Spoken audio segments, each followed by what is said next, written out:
எங்களோடு கூட பேசும்படி உம்முடைய சமூகத்தை நாங்கள் உம்முடைய வார்த்தைகளை அனுப்பி தருவீராக. உம்முடைய கரம் எங்களோடு கூட இருக்கட்டும் ஆண்டவரே. ஆண்டவர் இந்த நேரத்திலையும் எங்களோடு நீர் எதை பேசும்படி விரும்பினீரோ அந்த சத்தியத்தை எங்களுக்கு போதித்து எங்களுக்கு உதவி செய்யும்படியாக ஜெபிக்கிறோம். இயேசுவின் நாமத்தில் ஜெபிக்கிறோம் பிதாவே. ஆமேன், ஆமேன், ஆமேன். உட்காருவோம். அப்போஸ்தலர் நடபடிகள் 15ஆம் அதிகாரத்தை நாம் திருப்பிக் கொள்ளலாம். அதில் உள்ள 25வது வசனத்தை வாசிக்கலாம்.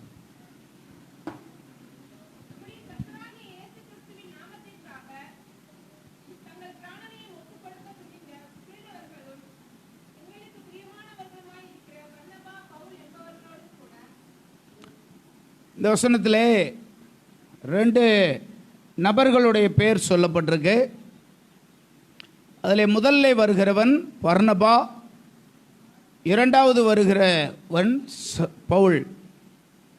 இவர்கள் 2 பேரையும் குறித்து போட்டிருக்கு. அடுத்த வசனத்தில் இன்னும் 2 பேரை குறித்து போட்டிருக்கு. அடுத்த வசனத்தில் அவங்க பேர் என்ன? யூதாவும் சீலாவும். இந்த 25வது வசனத்தில் பர்னபாவும் பவுலும், அதுக்கு அடுத்த வசனத்தில் யூதாவும் சீலாவும் அப்படின்னு போட்டிருக்கு. இவர்கள் 4 பேரும் ஆண்டவருடைய ஊழியத்தை செய்தவர்கள். இந்த ஊழியத்தை செய்த இவர்களை குறித்து ஒரு வரி இப்படி போட்டிருக்கு: இவர்கள் சாதாரண காரியத்தை கொடுக்கிறவர்கள் அல்ல, தங்கள் பிராணனையும் இயேசு கிறிஸ்துவின் நாமத்துக்காக ஒப்பு கொடுக்க துணிந்தவர்கள் இவர்கள். எதை கொடுக்கிறவர்கள்? தங்கள் உயிரை கூட இயேசுவின் நாமத்துக்காக கொடுக்க துணிந்த இந்த 4 நபர்களை குறித்து இந்த பகுதியிலே வாசிக்கிறோம். இதில் முதலாவது வருகிறவன் பர்னபா. ஏற்கனவே இந்த பர்னபாவை குறித்து நான் உங்களிடத்தில் சில பிரசங்கங்களை பண்ணியிருக்கிறேன், நீங்களும் அறிந்திருப்பீர்கள். இந்த நாளிலேயும் இவனை குறித்ததான ஆண்டவர் சொன்ன சில காரியங்களை இன்றைக்கு உங்களோடு பகிர்ந்து கொள்ளும்படி விரும்புகிறேன். கிறிஸ்துவுக்காக தன் பிராணனையும் ஒப்பு கொடுக்க துணிந்த பர்னபா அப்படின்னு இந்த இடத்துல போட்டிருக்கு. தன்னுடைய பிராணனை ஒப்பு கொடுக்கிறவன் மற்ற எல்லாத்தையும் எளிதாக ஈஸியாக தேவனுடைய சமூகத்திலே தன்னை ஒப்பு கொடுப்பான். பர்னபா அப்படின்னா ஆங்கில பெயர் பர்னபாஸ். பர்னபாஸ் ஆங்கிலத்தில், தமிழில் இதுக்கு பேர் பர்னபா. இதனுடைய இது ஒரு கிரேக்க பேர். இதனுடைய அர்த்தம் என்னவென்றால் த சன் ஆஃப் கன்சலேஷன், ஆறுதலின் மகன். பர்னபா அப்படின்னா என்ன அர்த்தம் அப்படின்னா ஆறுதல் கொடுக்கிற மகன். இன்றைக்கு இந்த நாளிலேயும் நாம் பர்னபாவின் ஜீவியமும் அவன் ஊழியமும் என்ற தலைப்பிலே சில காரியத்தை உங்களோடு கூட நான் பகிர்ந்து கொள்ளும்படி விரும்புகிறேன். தேவன் நம்மிடத்தில் எதிர்பார்க்கிறது இந்த 2ஐயும் எதிர்பார்க்கிறார். இந்த இடத்துல இருக்கிற எல்லாத்தையும் எதிர்பார்ப்பது ஒன்று, நம்முடைய ஜீவியம் தேவனுக்கு பிரியமாக இருக்கணும். இன்னொன்று, நம்முடைய ஊழியம் தேவனுக்கு சித்தமாக இருக்கணும். நம்முடைய ஜீவியமும் நம்முடைய ஊழியமும். ஜீவியம் சரியில்லாமல் ஊழியம் பண்ண முடியுமா? ஜீவியம் சரியில்லாமல் ஊழியம் செய்ய முடியுமா? செய்யலாம். எப்படி செய்யலாம்? பைபிளில் போட்டிருக்கு. ஜீவியம் சரியில்லாமையே ஊழியம் செஞ்சவங்களை பற்றி பைபிளில் போட்டிருக்கு. சிலர் தேவனால் அழைக்கப்பட்டு ஊழியத்துக்கு வர்றாங்க, சிலர் ஆர்வத்தில் ஊழியத்துக்கு வர்றாங்க. இந்த 2 விதமான ஊழியக்காரங்க இருக்காங்க. ஒன்று அழைக்கப்பட்டு வருகிறவர்கள், இன்னொன்று ஆர்வத்தில் வருகிறவர்கள். இவர்களை குறித்து பைபிளில் போட்டிருக்கு. ஜீவியமா ஊழியமா அப்படின்னா கிறிஸ்தவ வாழ்க்கையிலே ஊழியத்தை விட ஜீவியத்துக்கு முக்கியத்துவம் தரப்படுகிறது, ஜீவியத்துக்கு முக்கியத்துவம் கொடுக்கப்படுகிறது. ஜீவியத்திலே முக்கியம் இல்லாமலும் ஊழியம் பண்ணுறாங்க, பண்ணலாம். ஜீவியம் சரி இருக்காது, ஆனால் ஊழியம் பண்ணுவாங்க. அவர்களுடைய ஊழியம் எத்தன்மை உள்ளதாக இருக்கும் என்பது போக போக எல்லாருக்கும் தெரிஞ்சிடும். அவங்க ஊழியம் எப்படிப்பட்டதாக இருக்கிறது என்பது அந்த ஊழியத்தை பார்க்கிற, அந்த ஊழியக்காரரை பார்க்குற எல்லாருக்கும் தெரிஞ்சிடும் இவரோட ஊழியம் எத்தன்மை உள்ளதாய் இருக்கிறது என்று. அதனால தான் அப்போஸ்தலனாகிய பவுல் எபேசியருக்கு எழுதும்போது இப்படி எழுதுவார். 6ஆம் அதிகாரம் எபேசியர் 6:6 நம்ம படிக்கலாம். இந்த ஊழியம் எப்படிப்பட்ட ஊழியமாக இருக்கு? மனுஷருக்கு பிரியமாய் பார்வைக்கு ஊழியம் செய்வது. இவர்களுடைய ஊழியம் எப்படிப்பட்ட ஊழியம்? மனுஷரை பிரியப்படுத்தும்படி, மனுஷர் பார்க்கும்படி பார்வைக்கு ஊழியம் பண்ணுறது இவங்க ஊழியம். ஆனால் 8வது வசனத்தில் போட்டிருக்கு, நீங்கள் எல்லாரும், நாம் எல்லாரும் எதற்கென்று ஊழியம் செய்யக்கூடாது? மனுஷருக்கென்று ஊழியம் செய்யக்கூடாது. அப்படின்னா மனுஷருக்கென்று பார்வைக்கென்று செய்கிற ஊழியமும் என்ன செய்யுது? நடக்குது. மனுஷருக்கென்று செய்கிற ஊழியம், பார்வைக்கென்று செய்கிற ஊழியமும் நடக்குது. அப்போஸ்தலனாகிய பவுல் இப்படி சொல்கிறாரு, மனுஷருக்கென்று ஊழியம் பண்ணாதீங்க, பார்வைக்கென்று நீங்கள் ஊழியம் பண்ணாதீங்க. நீங்கள் எதுக்காக ஊழியம் பண்ணுங்க? கர்த்தருக்கென்று நல்ல மனதோட மனப்பூர்வமாக ஊழியத்தை செய்யுங்க. ஊழியத்தை செய்யுங்க. சில ஊழியம் எப்படி நடக்குது அப்படின்னா, பிலிப்பியர் 3ஆம் அதிகாரம் 19ஆம் வசனத்தில் அவர்களை குறித்து அங்கே சொல்கிறார் பவுல். அவர்கள் தேவன், அவர்களுடைய தேவன் அவர்கள் வயிறு. அவர்களுடைய ஊழியம் எதுக்காக ஊழியம் பண்ணுறாங்க? வயிற்றுக்காக ஊழியம் பண்ணுறாங்க, அவ்வளோதான். அப்படி தான் ஊழியம் பண்ணுறாங்க. ஆனால் பர்னபாவுடைய ஊழியம் அப்படிப்பட்டதல்ல. பர்னபாவுடைய ஊழியம் அப்படிப்பட்டதல்ல. அவனுடைய ஊழியம் எப்படிப்பட்டதாக இருந்தது? நாம் இந்த இடத்துல பார்க்குறோம், அவன் ஜீவியமும் தேவனுக்கு பிரியமாக இருந்தது, அவன் ஊழியமும் தேவனுக்கு பிரியமாக இருந்தது. இந்த ரெண்டையும் நாம் இன்றைக்கு நாம் தியானிக்க போகிறோம். இந்த ரெண்டையும் நாம் இன்றைக்கு நாம் தியானிக்க போகிறோம். ஒன்று அவனுடைய ஜீவியம், இன்னொன்று அவனுடைய ஊழியம். அவனுடைய ஜீவியத்தை குறித்து நாம் வாசிக்க வேண்டுமானால் அப்போஸ்தலர் 11ஆம் அதிகாரத்துக்கு வரணும். அப்போஸ்தலர் 11ஆம் அதிகாரம் 21வது வசனம் பாருங்க. இருந்தது, அநேக ஜனங்கள் விசுவாசிகளாகி கர்த்தரிடத்தில் திரும்பினார்கள்.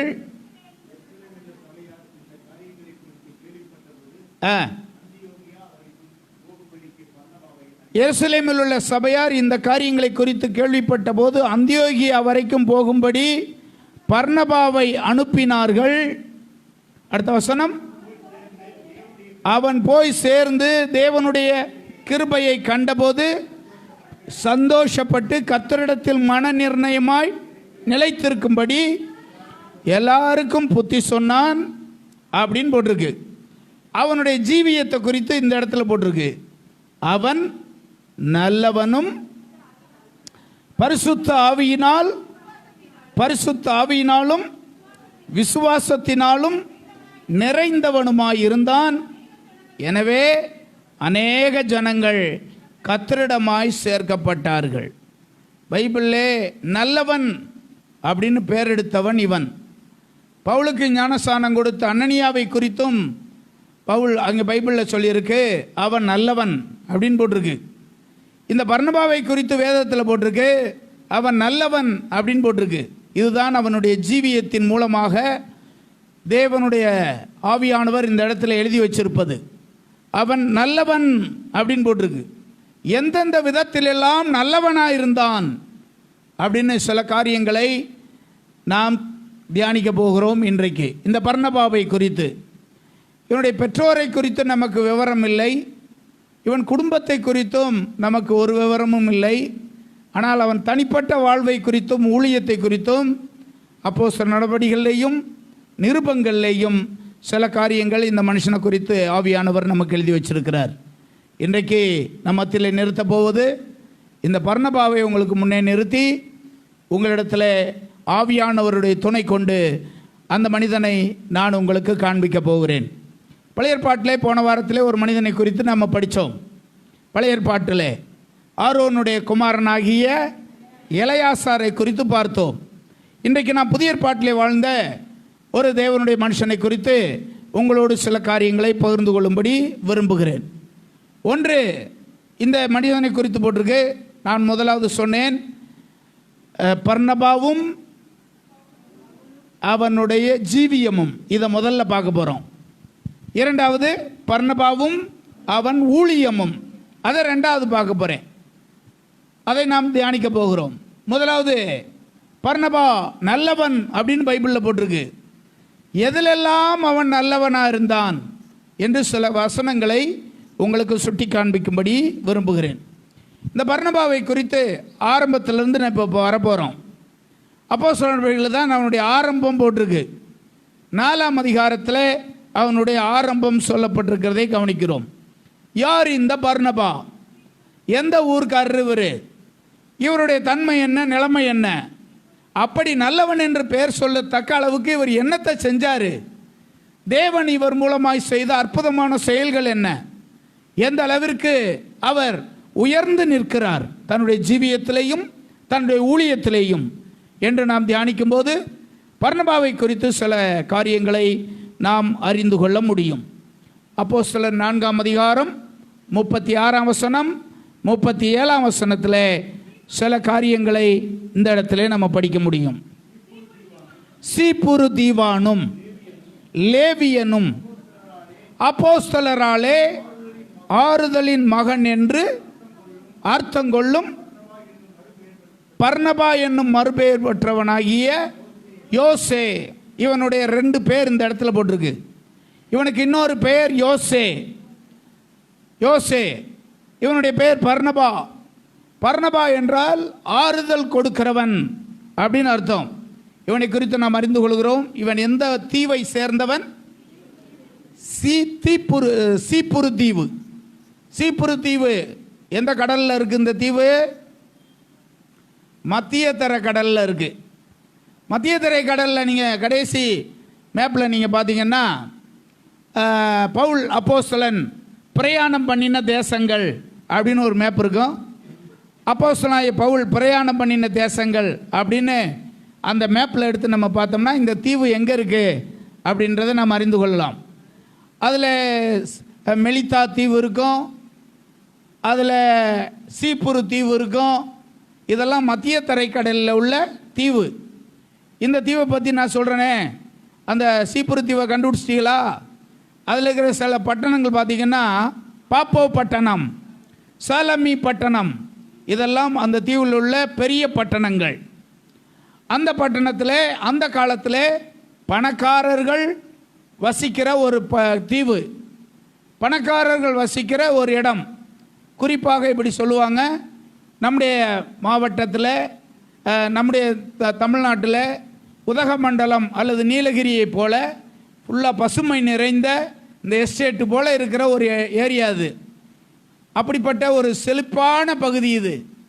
அந்த பூமிக்கெல்லாம் விலையேற பெற்ற விலை மதிப்புள்ள இடங்கள் உள்ள இடம். அப்படிப்பட்ட பகுதியிலே வாழ்ந்தவன் இவன். ஆனால் இவனை லேவியன்னு போட்டிருக்கு பைபிளில். அப்படி தானே போட்டிருக்கு லேவியன். அப்படின்னா என்ன அர்த்தம்? இஸ்ரவேலின் 12 கோத்திரத்திலே இவன் லேவி கோத்திரத்தை சேர்ந்தவன். பிழைப்புக்காக இஸ்ரவேலை விட்டு அந்த நாட்களில் உலகம் முழுவதும் போய் பிஸ்னஸ் பண்ணுவாங்க யூதர்கள். அப்படியாக இவன் அந்த கடலில் உள்ள மத்திய தரைக்கடலில் உள்ள அந்த தீவில் போய் குடியேறினான். 157 மைல் நீளமானது. நீளம், அந்த சீப்புரு தீவினுடைய நீளம் 157 மைல் நீளம், 7.5 மைல் அகலம் இந்த சீப்புரு தீவு. அந்த தீவில் பணக்காரர்கள் இடம் வாங்கி பணக்காரர்கள் குடியிருக்கிற அந்த தீவு. அந்த தீவில் இந்த மனுஷனுக்கு இடம் இருந்துச்சு. இப்போது இயேசுவை அறிந்து கொண்டான், இயேசுவுக்கு தன்னை அர்ப்பணம் பண்ணினான், இயேசுவை தன்னுடைய சொந்த இரட்சகராக ஏற்றுக்கொண்டான். இப்பொழுது நாம் எல்லாருக்கும் தெரியும், விசுவாசிகள் எல்லாரும் அந்த காலத்தில் என்ன பண்ணாங்க? தனக்குண்டான எல்லாவற்றையும் விற்றார்கள் அப்படின்னு போகிறோம். கொண்டு வந்து ஏன் விற்றாங்க அப்படின்னா, இயேசு சீக்கிரமாக நினைஞ்சிருவார், வந்துடுவார், இது எதுக்கு நமக்கு, விற்றுருவோம் அப்படின்ட்டு எல்லாரும் விற்றுட்டாங்க. விற்றவர்கள் தங்களுடைய கிரயத்தை கொண்டு வந்து அப்போஸ்தலர்கிட்ட கொடுத்தாங்க அப்படின்னு போட்டிருக்கு. அந்த விசுவாசிகளே 2 விதமான மக்கள் இருந்தாங்கன்னு நமக்கு தெரியும். ஒன்று, 5ஆம் அதிகாரம் 1ஆம் வசனத்தில் சொல்லப்பட்டது போல அனனியா சப்பீராள் போன்றவர்களும் அங்கே இருந்திருக்காங்க. இந்த பர்னபா போன்றவனும் அங்கே இருந்திருக்கான். ஆனால் 2 பேருமே விற்றாங்க. பர்னபாவும் விற்றான், அனனியா சப்பீராளும் விற்றார்கள். இவங்க 2 பேரும் வித்துட்டு என்ன பண்ணாங்கன்னு போட்டிருக்கு. பர்னபா விற்று அதன் கிரயத்தை கொண்டு வந்து அப்போஸ்தலருடைய பாதத்தில் வைத்தான் அப்படின்னு போட்டிருக்கு. அதன் கிரயத்தை கொண்டு வந்து அப்போஸ்தலருடைய பாதத்தில் வைத்தான். அதையும் வேதம் நமக்கு சுட்டி காண்பிக்கிறது. இன்னொரு ஆள் இருக்காரு. அவர் யாரு? அனனியா சப்பீராள், ஒரு குடும்பம். அவர்கள் 2 பேர் என்ன பண்ணாங்க, அவங்களும் விற்றாங்க. வித்துட்டு ஒரு பங்கை அவர்கள் எடுத்து அவர்கள் தனக்கென்று அவர்கள் வைத்து கொண்டார்கள். நீங்கள் பர்னபாவை குறித்து பைபிளில் நீங்கள் படிக்கும்போது பணத்தோடு சம்பந்தப்பட்டு, காசு பணத்தோடு சம்பந்தப்பட்டே சில வசனம் பர்னபாவுக்கு வருது. இதிலிருந்து நாம் புரிந்து கொள்வது என்னவென்றால், பணம் அவனுக்கு பெருசல்ல, பணத்தை அவன் ஒரு பொருட்டென்று மதிக்கலை, என் தேவனுடைய நாமம் மகிமைப்படட்டும் என்று தன் பிராணனை கூட ஆண்டவருக்கு கொடுப்பதற்கு முன் வந்தவன் பர்னபா. அல்லேலூயா. அதனால தான் முதல்ல நான் உங்களுக்கு சொன்ன வசனத்தில் இப்படி போட்டிருக்கு, தன் பிராணனை கூட இயேசுவின் நாமத்து நிமித்தம் கொடுக்க துணிந்த பர்னபா பவுலு அப்படின்னு வருது. முதல்ல அந்த 2 பேரில் முதல்ல வர்ற பேர் யார்? பர்னபா. அதுக்கடுத்து சீலா பேர் வருது. அதுக்கடுத்து இன்னொரு யூதா பேர் வருது, சீலா பேர், இதெல்லாம் வருது. அதில் முதலிடத்தில் இருக்கிறவன் இந்த பர்னபா. இந்த பணத்தோடு சம்பந்தப்பட்டு எந்த இடத்துல வருதுன்னா, அப்போஸ்தலர் 11ஆம் அதிகாரத்துக்கு இப்போ வாங்க. 11ஆம் அதிகாரம் பாருங்க. 27வது வசனத்தில் நீங்கள் பார்த்தீங்கன்னா, எருசலேம் பட்டணத்தில் ஒரு பஞ்சம் வருது. இந்த பஞ்சத்தை குறித்து அந்தியோகியா பட்டணத்தில் இருக்கிற பர்னபாவுக்கு தெரிய வருது. உடனே அந்தியோகியா பட்டணத்தில் இருந்த ஜனங்கள் எல்லாரும் சேர்ந்து, அந்தியோகியா பட்டணத்தில் இருக்கிற சபை மக்கள்லாம் சேர்ந்து ஒரு காணிக்கையை வசூல் பண்ணி அந்த காணிக்கையை பர்னபா கிட்ட கொடுத்து, நம்முடைய சபை மக்கள் அந்த ஊரில் கஷ்டப்படுறாங்க, அவங்களுக்கு போய் கொடுத்துருங்க அப்படின்ட்டு ஒரு பெருந்தொகையை திரட்டி அவர் கையில் கொடுக்குறாங்க. பர்னபாவை குறித்து நம்ம பார்த்தோம்னா, தான் விற்ற பணத்தை அப்படியே கொண்டு போய் எங்கே கொடுத்தான்? அப்போஸ்தலர்கிட்ட கொடுத்தான். இப்போ ஒரு சபையிலேருந்து காணிக்கை வசூல் பண்ணி மொத்தமாக எல்லாத்தையும் எடுக்கிறாங்க. அதை பூரா இப்போ யார் கையில் கொடுத்து விட்றாங்க? பர்னபா கையில் கொடுத்து, இதை போய் எருசலேமிலே வாழ்கிற நம்முடைய ஜனங்களுக்கு போய் கொடுக்கும்படியாக கொடுத்து அனுப்புகிறாங்க. இது எல்லாத்தையும் நம்ம பார்க்கும்போது ஒன்றை நாம் அறிந்து கொள்கிறோம். இந்த பண விஷயத்தில் பர்னபா எப்படி இருந்திருக்காரு? உண்மையுள்ளவனாக இருந்திருக்கிறார். அதனால தான் இந்த பொறுப்பை ஆண்டவர் பர்னபா கையில் ஆண்டவர் ஒப்படைச்சார். இந்த உண்மையுள்ளவனாக இருந்ததுனால ஆண்டவர் பர்னபாவின் இடத்துல ஆண்டவர் இந்த காரியத்தை ஒப்பு கொடுத்து பார்த்தார். அவன் அதில் உண்மையுள்ளவனாக வெளிப்பட ஆண்டவர் அவனுக்கு கிருபையும் இரக்கமும் பாராட்டினார். தேவனுக்கு காணிக்கை அவசியமா? தேவன் காணிக்கை கேட்கிறவரா? பைபிளில் காணிக்கையும் தேவனும் என்ற தலைப்பில் நம்ம பார்த்தோம்னா ஏராளமான காரியங்கள் சொல்லப்பட்டிருக்கிறதை நாம் அறிந்து கொள்ள முடியும். புதிய ஏற்பாட்டுக்கு வரும்போது 2 காரியத்தை குறித்து இயேசு சொல்லுவார். மத்தேயு 7:7 போட்டிருக்கோம். எப்படி போட்டிருக்கோம்? மத்தேயு 7:7 கேளுங்கள் உங்களுக்கு கொடுக்கப்படும், தேடுங்கள் அப்பொழுது கண்டடைவீர்கள். இந்த இடத்துல கேளுங்கள் உங்களுக்கு கொடுக்கப்படும் போட்டிருக்கு. இன்னொரு இடத்துல பார்த்தோம்னா அது லூக்கா சுவிசேஷம் 6ஆம் அதிகாரத்தில் போட்டிருக்கு, கொடுங்கள் அப்போது உங்களுக்கு கொடுக்கப்படும் போட்டிருக்கு. ஆண்டவரிடம் 2 ஆசீர்வாதம் இருக்குது, நம்ம எல்லாத்துக்கும் தெரியும். ஒன்று ஆவிக்குரிய ஆசீர்வாதங்கள், இன்னொன்று உலகத்தின் ஆசீர்வாதங்கள். இது ரெண்டையுமே ஆண்டவர் வச்சிருக்கிறாரு. இந்த 2 காரியத்தையும் ஆண்டவர் வச்சிருக்காரு. இந்த 2க்கும் 2 வழிகளை வச்சிருக்கார். 2 வழியை வச்சிருக்காரு. ஒரு காரியத்தை நம்ம கொடுத்தா கொடுப்பாரு, இன்னொரு காரியத்தை நம்ம கேட்டா கொடுப்பாரு. கேட்டால் கொடுப்பது என்ன தெரியுமா? ஆவிக்குரிய ஆசீர்வாதங்களை நம்ம கேட்டால் ஆண்டவர் கொடுத்துருவார். வல்லமை, வரங்கள், பரிசுத்த ஆவியினுடைய வரங்கள், சுகம், இவைகள் எல்லாவற்றையும் ஆண்டவரிடத்தில் போய் நம்ம கேட்டோம்னா அதை அப்படியே ஆண்டவர் தருகிறார்.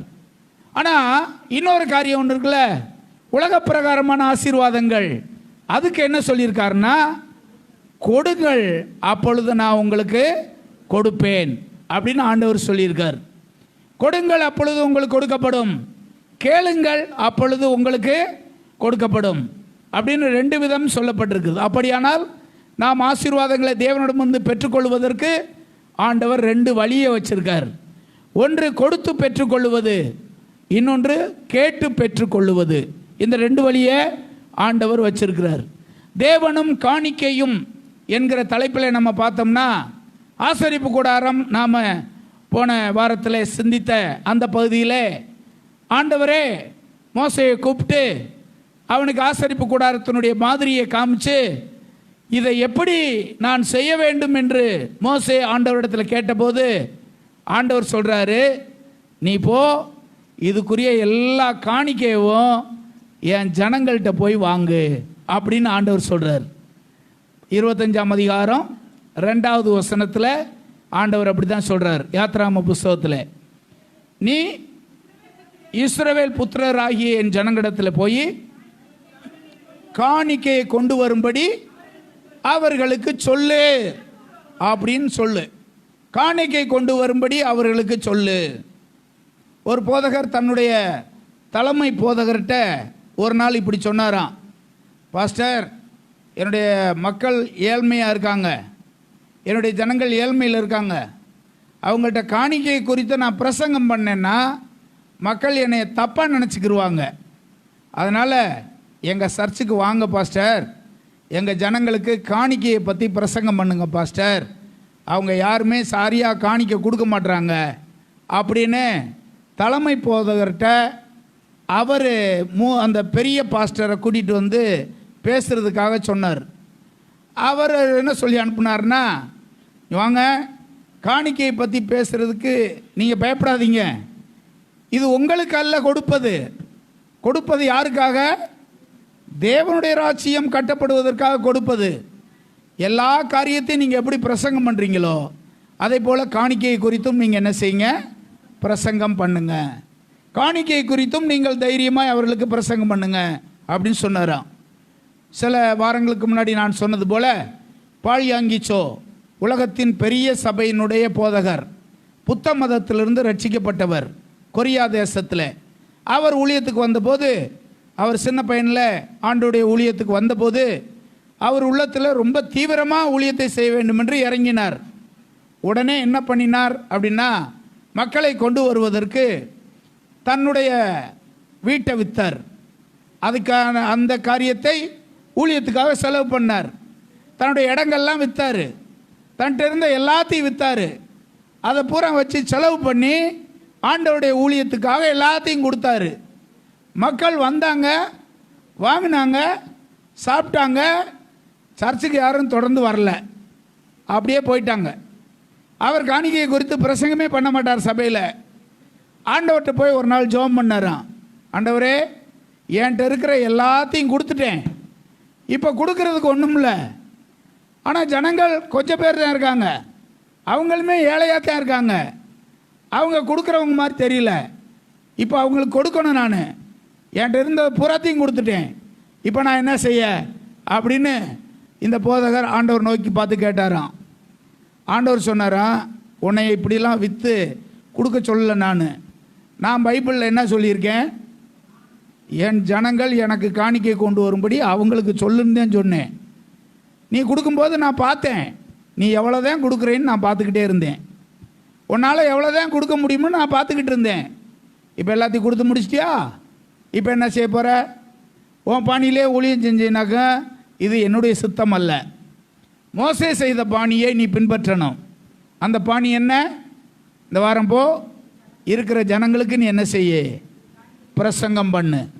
மோசே பிரசங்கித்தான் இப்படி. அவனும் தயங்கியிருப்பான். எப்படி தயங்கியிருப்பான்? ஆண்டவரே, மன்னாவை நீர் எங்கிருந்து கொடுத்தீர்? வானத்திலிருந்து கொடுத்தீர். அவங்களுக்கு தண்ணீர் தேவைப்பட்டுச்சு, எங்கிருந்து தண்ணீர் கொடுத்தீர்? கண்மலையிலிருந்து தண்ணீர் கொடுத்தீர். அப்படி ஒரு அற்புதத்தை உங்களால் செய்ய முடியாத ஆண்டவரே? நிச்சயம் உங்களால் செய்ய முடியும். அதனால் ஒரு இடத்த காமிங்க. வெள்ளியும் பொண்ணும் உம்முடையது, சகலமும் உம்முடையது. அந்த இடத்த போய் நான் தோன்றது மாதிரி வச்சுருங்க. நான் தோண்டி தோண்டி அதில் இருக்க தங்கத்தை பூரா எடுக்கிறேன். நீர் சொல்கிறது மாதிரி நான் கட்டிடுறேன்.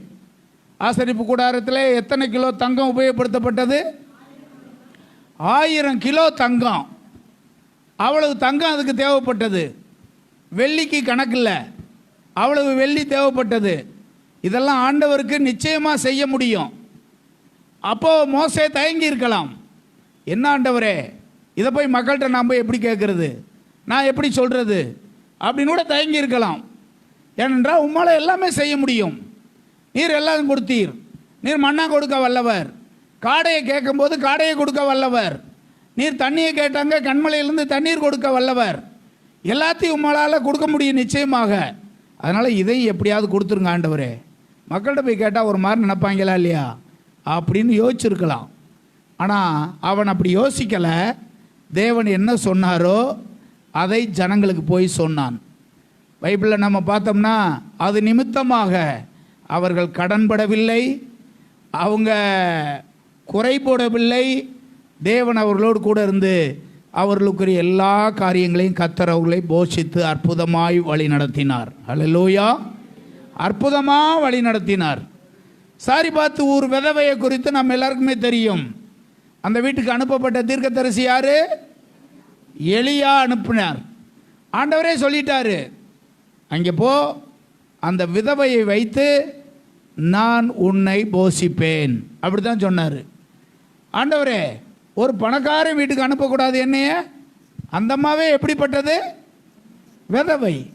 அந்த அம்மாவே கணவர் இல்லாமல் இருக்கு, தேசத்தில் பஞ்சமாக இருக்கு, அந்த வீட்டுக்கு அனுப்புறீங்களே ஆண்டவரே அப்படின்னு ஒரு மாதிரி நினச்சிருக்கலாம். தேவனுடைய கட்டளையின்படி நேர அந்த அம்மா வீட்டுக்கு போகிறான். அந்த அம்மா இப்போ என்ன செய்யுது? விறகு பொறுக்கிட்டு இருக்கு. எதுக்கு?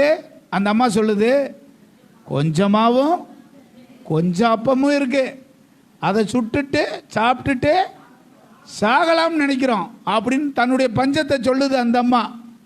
இங்கே வீட்டுக்கு இவர் வர்றார், பாஸ்டர். பாஸ்டர் வந்தோடனே முதல்ல என்ன கேட்குறாரு? தண்ணி கேட்குறார். 17:10 1 ராஜாக்கள் 17:10 நம்ம பார்த்தோம்னா அந்த அம்மாட்ட என்ன கேட்குறாரு? அவர் தண்ணீர் கேட்குறார். தண்ணீர் ஒரு பாத்திரத்தில், ஏம்மா எனக்கு தண்ணி கொண்டு வாம்மா அப்படின்றாரு. இப்போது தண்ணி எடுக்கிறதுக்கு அந்த அம்மா வீட்டுக்குள்ளே போகுது. இப்போ என்ன கேட்குறாரு? ஏன்னா இந்த அம்மா ஏற்கனவே சொல்லிருச்சு, கொஞ்சோண்டு மாவு இருக்குன்னு சொல்லிப்பிடுச்சு. இப்போ அந்த ஒரு மாவையும் இவர் பிடிக்கிறார். இப்போ அந்த கொஞ்சோண்டு மாவு இருக்குன்னு சொல்லி பிடிச்சி இப்போ இந்த பாஸ்டர் என்ன பண்ணுறாரு? ஏம்மா நீ சாக போகிற, நான் உயிரோடு இருக்க போகிறேன். சாக போகிற ஆள் எதுக்கு அதை சாப்பிட போகிற? நீ அதையும் எனக்கு என்ன செய்ய, எடுத்து கொண்டு வந்துரு அப்படிங்கிறாரு.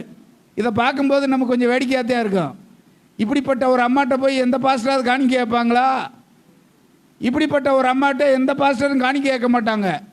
பாஸ்டர் பார்ப்பார், பாவமாக இருக்குது இந்த அம்மாவை பார்க்கும்போது, ஏதாவது கொடுத்துட்டு வருவோம்மாண்டு அவர் பாக்கெட்டில் ஏதாவது இருந்தால் கொடுத்துட்டு தான் வந்திருப்பார். ஆனால் இவர் என்ன பண்ணுறாரு? கர்த்தர் சொல்லிட்டாரு, நீ போ போ, அந்த அம்மாவை வச்சு நான் உன்னை போஷிப்பேன் அப்படின்னாரு. அந்த அம்மாவை வச்சு நான் உன்னை என்ன செய்வேன்? போஷிப்பேன் அப்படின்ட்டார். அப்படி போஷித்த அந்த வார்த்தையை கொண்டு நேர போன உடனே இருக்கிறதையும் கேட்குறாரு இவர். அந்த அம்மா கொடுத்துச்சு. கொடுத்ததுக்கு பின்னாடி பாருங்க, பஞ்சகாலம் எல்லாம் அந்த வீட்டில் மா குறைந்து போகவும் இல்லை, எண்ணெய் செலவழிந்து போகவும் இல்லை, மா குறைந்து போகவும் இல்லை. இந்த அற்புதத்தை ஆண்டவர் தேவனே இந்த அற்புதத்தை அந்த குடும்பத்துக்கு செய்தார். ஹல்லேலூயா. நாம் ஆராதிக்கிற ஆண்டவர் அற்புதமாய் அந்த குடும்பத்துக்கு செய்தார். தீர்க்கதரிசியும் பாதுகாத்தார், அந்த அம்மாவின் குடும்பத்தையும் ஆண்டவர் பாதுகாத்தார். எனக்கு தெரியும் உங்களில் அநேகர் தேவனுக்காக நல்லா காணிக்க கொடுக்குறீங்க. உங்களால் என்னென்ன செய்ய முடியுமோ அதெல்லாம் செய்கிறீங்க. அதனால் நீங்கள் குறைவாக இல்லை, ஆண்டவர் உங்கள் தேவையெல்லாம் அற்புதமாக சந்தித்து வருகிறார். கர்த்தர் உங்களுக்கு குறையில்லாமல் கர்த்தர் உங்களை அற்புதமாக அதிசயமாக அவர் நடத்தி வருகிறார். ஹல்லேலூயா. வேதாகமும் பணமும் அப்படின்னு நம்ம எடுத்துக்கொண்டால், தேவனண்டை வருகிறவர்கள் தேவனைத்தான் நாம் முக்கியப்படுத்தணும். பணம் நமக்கு ரெண்டாவது தான். பணம் நமக்கு முக்கியமானதல்ல. உலகம் என்ன தெரியுமா சொல்லுது? காசே தான் கடவுள். அவங்களுக்கு காசு தான் அவங்களுக்கு கடவுள்.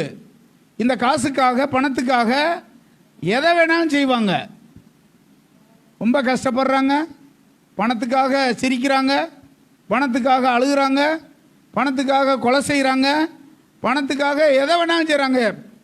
ஏமாத்துறாங்க, கடத்துறாங்க, என்னென்னமோ வேலைகளை செய்கிறாங்க, பொய் சொல்கிறாங்க. இதெல்லாம் எதுக்காக செய்கிறாங்க? அவங்க பணத்துக்காக. வெளிநாடுகளுக்கு போகும்போது ஃப்ளைட்டில் ஏறினோம்னா அந்த வாசப்படியில் ஃப்ளைட்டில் அந்த கேட்டில் நின்றுக்கிட்டு பொம்பளை பிள்ளைங்களாம் சிரிச்ச முகத்தோடு பேசுங்க. எங்கிட்ட அப்படிலாம் சொல்லி கொடுத்துருப்பாங்க போல. அதுக்கு வர்றவங்கள்ட்ட எப்படி இருக்கணும்? சிரிக்கணும். சிரிச்ச வெல்கம் சார், வெல்கம் வெல்கம். இறங்கி வரும்போது பாய் பாய் அப்படின்னும் அந்த பிள்ளை. நம்ம வீட்டுக்காரம்மா அப்படியா சொல்லுது? வீட்டை விட்டு வெளியே போகும்போது பாய் பாய் போயிட்டு வா, வீட்டுக்கு வரும்போது வாங்க வாங்க வெல்கம் அப்படியா சொல்லுது? அந்த பொண்ணை சிரிக்கிறதுக்குன்னே காசு கொடுத்து அங்கே என்ன செஞ்சுருக்காங்க? அதனுடைய வேலை என்ன? வர்றவங்கள்ட்ட சிரிக்கணும். அவன் கருத்தானவனோ, சவத்தானவனோ, வளர்ந்தவனோ, குட்டையானவனோ, எப்படி இருக்கானோ, எப்படிப்பட்டவனாக இருந்தாலும் நீ என்ன செய்யணும்? சிரிக்கணும். அப்போ தான் அடுத்து நம்ம ஃப்ளைட்டில் அவன் புக் பண்ணுவேன். அப்போ தான் நம்ம ஃப்ளைட்டில் என்ன செய்வேன்? அவன் புக் பண்ணி வருவேன். அதே மாதிரி உள்ளே பார்த்தீங்கன்னா ரொம்ப சிரிச்ச முகத்தோடு பேசிக்கிட்டு இருக்குங்க. நமக்கு ஆச்சரியமாக இருக்கும். காரணம் என்ன அப்படின்னா, அது சிரிக்கிறது எதுக்காக? அதுக்கு பணம் கொடுக்குறாங்க, சம்பளம் கொடுக்குறாங்க, அதுக்காக அது சிரிக்குது. நம்ம ஊரில் தெரியுது, செத்த வீட்டில் அழுகுறாங்கல்ல, ஒப்பாரி வச்சு ஒருத்தர் அழுகிறாரு. எதுக்காக அழுகிறாரு? உண்மையிலே செத்து போச்சுட பாவம் அப்பான்றக்காக அழுகிறாரு. அப்போ என்ன தெரிஞ்சுக்கிறோம் நம்ம? பணத்துக்காக சிரிக்கிறாங்க, பணத்துக்காக அழுகுறாங்க, பணத்துக்காக ஏமாத்துறாங்க, பணத்துக்காக கொலை செய்கிறாங்க, பணத்துக்காக ஓடுறாங்க ஓடுறாங்க, ஓடிக்கிட்டே இருக்காங்க, உழைக்கிறாங்க பணத்துக்காக. இந்த உலகம் கடைசியில் அவங்க சொல்கிறாங்க, காசு தான் நம்மளுக்கு கடவுள், அதுதான் சாமி. கிடைச்ச உடனே அப்படி இப்படி இப்படின்னுவாங்க. ரூபாய் வாங்கினோன்னா அதை தான் முதல்ல என்ன செய்வாங்க? கும்பிடுவாங்க. போய் சில நேரத்தில் போய் இந்த கொய்யாப்பழம் அது வாங்கினோன்னா அங்கே இருக்க அம்மாமார் வாங்கினோன்னே வச்சுக்கிட்டு இயேசுவே அப்படின்றோம். இன்னொருத்தர் தொப்பி போட்டு வந்துட்டாருன்னா என்ன சொல்லும் போல்? அல்லாஹ் அப்படின்றோம். அதாவது தொழில் அப்படி செய்யுது சாமி, அதுக்காக கும்பிடுது. அது தேவனுடைய பிள்ளைகளாகி நீங்களும் நானும் பணத்தை எத்தன்மையில் நம்ம வச்சிருக்கிறோம் என்பதை ஆண்டவர் பார்க்கிறார். நாமும் அதை குறித்த ஒரு தெளிவை பெற்றுக்கொள்ளணும். சாரி பார்த்து உதவை விதவை, சாரி பார்த்து விதவை, இந்த வார்த்தை கீழ்ப்படிந்து அந்த அம்மா நடந்ததுனால பாருங்க, அந்த பஞ்சகாலம் முழுவதும் அந்த அம்மா தொடர்ந்து ஜீவனம் பண்ண, ஆசீர்வாதமாக இருக்க, காத்துக்கொள்ளப்பட, பஞ்சகாலத்தில் திருப்தியாக இருக்க ஆண்டவர் இந்த தாயாருக்கு அற்புதம் பண்ணினார். ஹல்லேலூயா. இயேசு உள்ளத்தில் வந்துட்டார்னு வச்சுக்கோங்களேன், ஒரு மனுஷன் பணத்துக்கு முக்கியத்துவம் கொடுக்கவே மாட்டான். சகை வீட்டுக்கு இயேசு வந்தார்ல, லூக்கா 19 அதிகாரம். இயேசு சகை வீட்டுக்கு வந்தார். அதுக்கு முன்னாடி எல்லாம் அவனுடைய வாழ்க்கை வேறு மாதிரியாக இருந்துச்சு. அதற்கு முன்பாக அவனுடைய ஜீவியம் எதுக்காக இருந்துச்சு? பணத்துக்காக. அவன் ஆயக்காரன் அப்படின்னு போட்டிருக்கு. ஆயக்காரர்கள் அப்படின்னா வரி வசூல் பண்ணுறவங்க. வரி வசூல் பண்ணுறவங்க 10 ரூபா வரி வசூல் பண்ண சொன்னால் அவங்க 20 ரூபா 30 ரூபா வசூல் பண்ணிட்டு கவர்மெண்ட்டுக்கு செலுத்திடுவாங்க. அப்படிப்பட்ட தொழிலில் இருந்தவன் இப்போ ரட்சிக்கப்பட்டான், இயேசுவை சந்திச்சிட்டான். சந்தித்த உடனே ஒரு மாற்றம் என்ன தெரியுமா ஏற்படுது அவனுக்கு? ஆண்டவரே, என் பணத்தில், என் சொத்தில் பாதியை கொடுத்துட்றேன். எத்தனையோ மனிதர்களை அவன் சந்தித்திருக்கிறான். அப்போதெல்லாம் ஏற்படாத ஒரு மாற்றம் இயேசுவை சந்தித்த போது அவன் உள்ளத்தில் வருது. பணம் எனக்கு முக்கியம் கிடையாது, இவர் என் வீட்டுக்கு வந்தது தான் எனக்கு முக்கியம். உடனே அவன் சொல்கிறான், ஏன்னா அவனுக்கு தெரியும், அவன் சொல்கிறத வச்சு நம்ம கணிச்சுக்கிறோம். எவனிடத்திலாவது அநியாயமாய் வாங்கினதுண்டானால், நான் எத்தனை தெரியுமா நாளத்தனையும் அநியாயமாக வாங்கியிருக்கேன் அப்படின்னு தான் அதனுடைய பொருள். அநியாயமாக 1 ரூபா வாங்க சொன்ன இடத்துல 4 ரூபா வாங்கியிருக்கேன், 10 ரூபா வாங்க சொன்ன இடத்துல 40 ரூபா வாங்கியிருக்கேன், 100 ரூபா வாங்க சொன்ன இடத்துல 400 ரூபா வாங்கியிருக்கேன். நாளத்தனையாக நான் இப்போ என்ன செய்ய போகிறேன்? இதுக்கு முன்னாடி வரைக்கும் சம்பாத்தியம் பண்ண, இயேசு வந்த உடனே பாருங்க, இது எனக்கு வேண்டாம்ன்றான், இது எனக்கு வேண்டாம் அப்படின்னு சொல்கிறான். ஒளி வந்த உடனேயே இருள் எப்படி விலகுதுன்னு பாருங்க. ஒளி வந்த உடனேயே இருள் எப்படி தானா என்ன செய்யுது? ஏசு அதை பற்றி எதுவும் பேசினாரா? அவன்கிட்ட எதுவும் பேசலை, ஒரே வார்த்தை தான் சொன்னார், சகைவே சீக்கிரமாக இறங்கி வா, இன்றைக்கு உன் வீட்டில் நான் தங்க போகிறேன். அப்படி தான் சொன்னார். லூக்கா 19ஆம் அதிகாரம் 4-5 வசனத்தில் நம்ம அதை குறித்து நம்ம படிக்கிறோம். அவன் சொல்லுவது, நான் உடனே கொடுத்துட்றேன் அப்படின்னு தான் சொல்கிறான். இது நன்று நாம் அறிந்து கொள்வது என்ன? இயேசுவின் பிள்ளைகள், இயேசுவை சொந்த இரட்சகராக ஏற்றுக்கொண்டவர்கள் பணத்தை தெய்வம் என்றோ அதுதான் எனக்கு முக்கியமானது என்றோ பிடித்து கொள்ள மாட்டாங்க. அவர்கள் அதிலிருந்து விடுதலையாக்கப்பட்டவர்களாக இருப்பாங்க. நிச்சயமாக பர்னபா அப்படி இருந்ததுனால தானே வித்த உடனே கொண்டு வந்து என்ன பண்ணியிருக்கான்?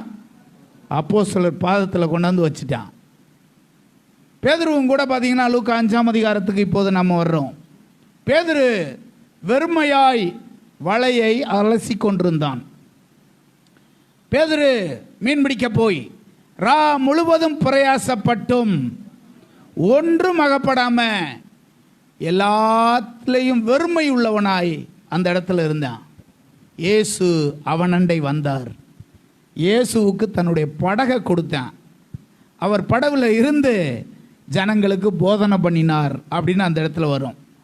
படகுல இருந்து ஜனங்களுக்கு போதனை பண்ணார்னு வரும். அதுக்கு பின்னாடி ஒரு அற்புதம் நடந்தது. அந்த அற்புதம் என்ன? அந்த வேதவசனத்தில் நம்ம படிக்கிறோம். நடந்த அற்புதம் என்ன? அந்த இடத்துல போட்டிருக்கு, வலை கிளியத்தக்க அளவுக்கு மிகுதியான மீன்களை அவன் பிடித்து கொண்டான். அப்படிதானே அந்த இடத்துல இருக்கு. இயேசுவுக்கு கொடுத்த யாரும் வெறுமையாய் போனது அல்ல. மக்கதோனியா நாட்டு சபையை குறித்து 2 கொரிந்தியர் 8ஆம் அதிகாரத்தில் போட்டிருக்கு. 2 கொரிந்தியர் 8ஆம் அதிகாரத்தில் மக்கதோனியா நாட்டு சபைகள் எப்படிப்பட்ட உதாரத்துவம் உள்ளவர்களாக இருந்தார்கள் அப்படின்னு இந்த இடத்துல போட்டிருக்கு.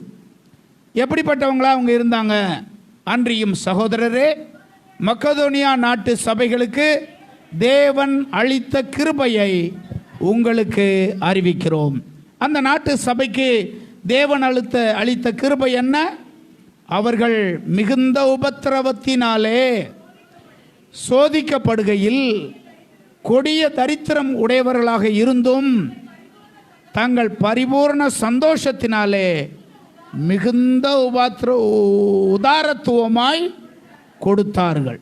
இந்த சபை மக்கள், மக்கதோனியா நாட்டு சபை மக்கள், அவங்க எப்படிப்பட்டவங்களா இருந்தாங்கன்னு போட்டிருக்கு? உபத்திரவப்பட்டுக்கிட்டு இருந்தாங்க. அவங்க உபத்திரவப்பட்டுக்கிட்டு இருந்தாங்க. கொடிய தரித்திரம் உள்ளவங்களா இருந்தாங்க. ஆனால் தேவனுக்கென்று கொடுக்கும்போது எப்படி கொடுத்தாங்களாம்? பரிபூரண சந்தோஷத்தினாலே கொடுக்கறதுல எப்படி கொடுத்தாங்கன்னு அந்த இடத்துல போட்டிருக்கு, உதாரத்துவமாய் கொடுத்தாங்க அப்படின்னு போட்டிருக்கு. உதாரத்துவமாக கொடுத்தாங்க அப்படின்னு போட்டிருக்கு. நம்மோடு ஆண்டவர் பேசி வருகிறார். நாம் எப்படிப்பட்டவர்களாக இருக்கிறோம் என்பதை குறித்தும், இந்த காரியங்களிலே நாம் எத்தன்மையுள்ளவர்களாக இருக்கிறோம் என்பதை குறித்தும் நம்மோடு சில காரியங்களை பர்னபாவை கொண்டு பேசும்படி விரும்புகிறார். இந்த இடத்துல இருக்கிற உங்களில் பெரும்பாலானவரை ஆண்டவர் அறிவார். நீங்கள் எவ்வளவு உபத்திரவமான சூழ்நிலையிலையும் எவ்வளவு இக்கட்டான நிலைமையிலையும் நீங்கள் ஆண்டவருக்கு கொடுப்பதை கொடுத்து வருகிறீர்கள். அது ஆண்டவருக்கும் தெரியும், எனக்கும் தெரியும். நீங்கள் இக்கட்டான சூழ்நிலையில் இருக்கும்போது, கடினமான சூழ்நிலையில் இருக்கும்போது நீங்கள் ஆண்டவருக்காக கொடுப்பது எப்படி என்பதை ஆண்டவரும் அறிவார், நானும் அறிவேன். சிலர் பெரிய வருமானம் உள்ளவர்கள் அல்ல, பெரிய வேலை உள்ளவர்களும் அல்ல.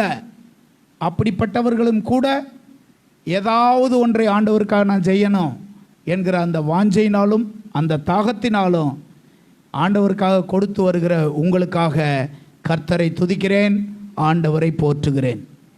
நாம் ஆண்டவருடைய ராஜ்யத்தின் கட்டுமான பணிக்காக, ஆண்டவருடைய ராஜ்யம் கட்டப்படுவதற்காக நாம் செய்கிற ஒவ்வொரு காரியத்துக்கான பிரதிபலனை ஆண்டவர் கட்டாயம் நமக்கு பல மடங்கு ஆண்டவர் திருப்பி கொடுப்பார். சில வருஷத்துக்கு முன்னாடி ஒரே நாளில் நம்ம சபையில் இருக்கிற 2 குடும்பங்கள் 2 கோழி கொண்டு வந்துட்டாங்க. ஒரே நாளில் 2 பேர் கொண்டு வந்துட்டாங்க. கொஞ்சம் முன்ன பின்ன கூட கொண்டு வரல, அவங்க ஒரே ஞாயிற்றுக்கிழமை கொண்டு வந்துட்டாங்க. அப்போ இந்த கூண்டும் கிடையாது, அவங்க கொண்டு வந்துட்டாங்க. சின்ன பிள்ளை இப்படி கேட்டுச்சு, எப்பா ஒரே நாளில் இப்படி 2 பேர் கொண்டு வந்துட்டாங்களே, என்ன செய்கிறது? ஒரே நாள்லையும் காலி பண்ண முடியாது, அதை பாதுகாக்கவும் முடியாது, அந்த கூண்டுக்கிண்டு எதுவுமே இல்லை. அப்போ தான் அந்த சின்ன பிள்ளைகிட்ட நான் சொன்னேன், அப்போ ஒரு 10 வருஷம் இருக்கும்னு நினைக்கிறேன், சொன்னேன், உங்கள் பாட்டி எங்கள் அம்மா இப்படி தான் ஆண்டவருக்காக என்ன செய்வாங்க, கோழியெல்லாம் கொண்டு போய் கொடுப்பாங்க. எங்கள் அப்பாவுக்கு தெரியாமல் கொண்டு போய் கொடுப்பாங்க. எங்கள் அப்பாவுக்கு தெரியாமல் போய் கொடுக்கும். காணிக்கை கொடுக்கும்போது அதற்கு வசதி வாய்ப்புகள் இருக்காது. ஆனால் தெரியாமல் சேமித்து வச்சு ஆண்டவருக்கு கொடுப்பது எனக்கு தெரியும்.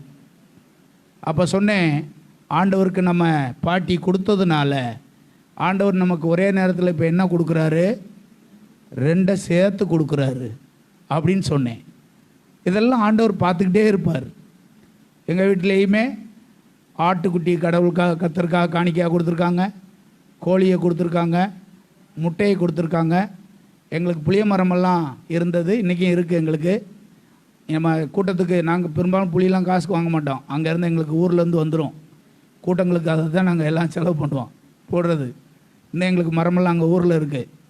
அந்த இதில் வர்ற புளியெல்லாம் போய் கொடுப்பாங்க. ஏன்னா உபாகமத்தில் போட்டிருக்கு, நிலத்தின் வித்தில் விருட்சங்களின் பலனில் இதெல்லாம் நீ தசமபாகமாக போய் என்ன செய்யணும், கொடுக்கணும் அப்படின்னு பைபிளில் போட்டிருக்கு, உபாகமத்தில். அதன்படியே எங்கள் அம்மா அந்த காலத்தில் போய் கொடுப்பாங்க. கொடுத்த எங்களை ஆண்டவர் வெறுமையாக விடலை, கொடுத்தது எல்லாம் நல்லா இருந்த காலத்தில் கொடுக்கல. அதான் நான் உங்கள்கிட்ட சொல்லியிருக்கேன் பாருங்கள், பஸ்ஸில் போனால் காணிக்க போட முடியாது, அப்படி காலம் அது. காணிக்க போட்டால் பஸ்ஸில் போக முடியாது. பஸ்ஸில் போகணும்னா கொஞ்சம் தான் காசு இருக்கும். இதை வச்சுட்டு இப்போ பஸ்ஸில் போகிறதா காணிக்க போடுறதா அப்படின்னா 15 கிலோமீட்டருக்கு மேலே அந்த சபை இருந்த ஊர், நடந்து கூட போயிடுவோம், இந்த காணிக்கையை போய் காணிக்கையாக போடுவோம்.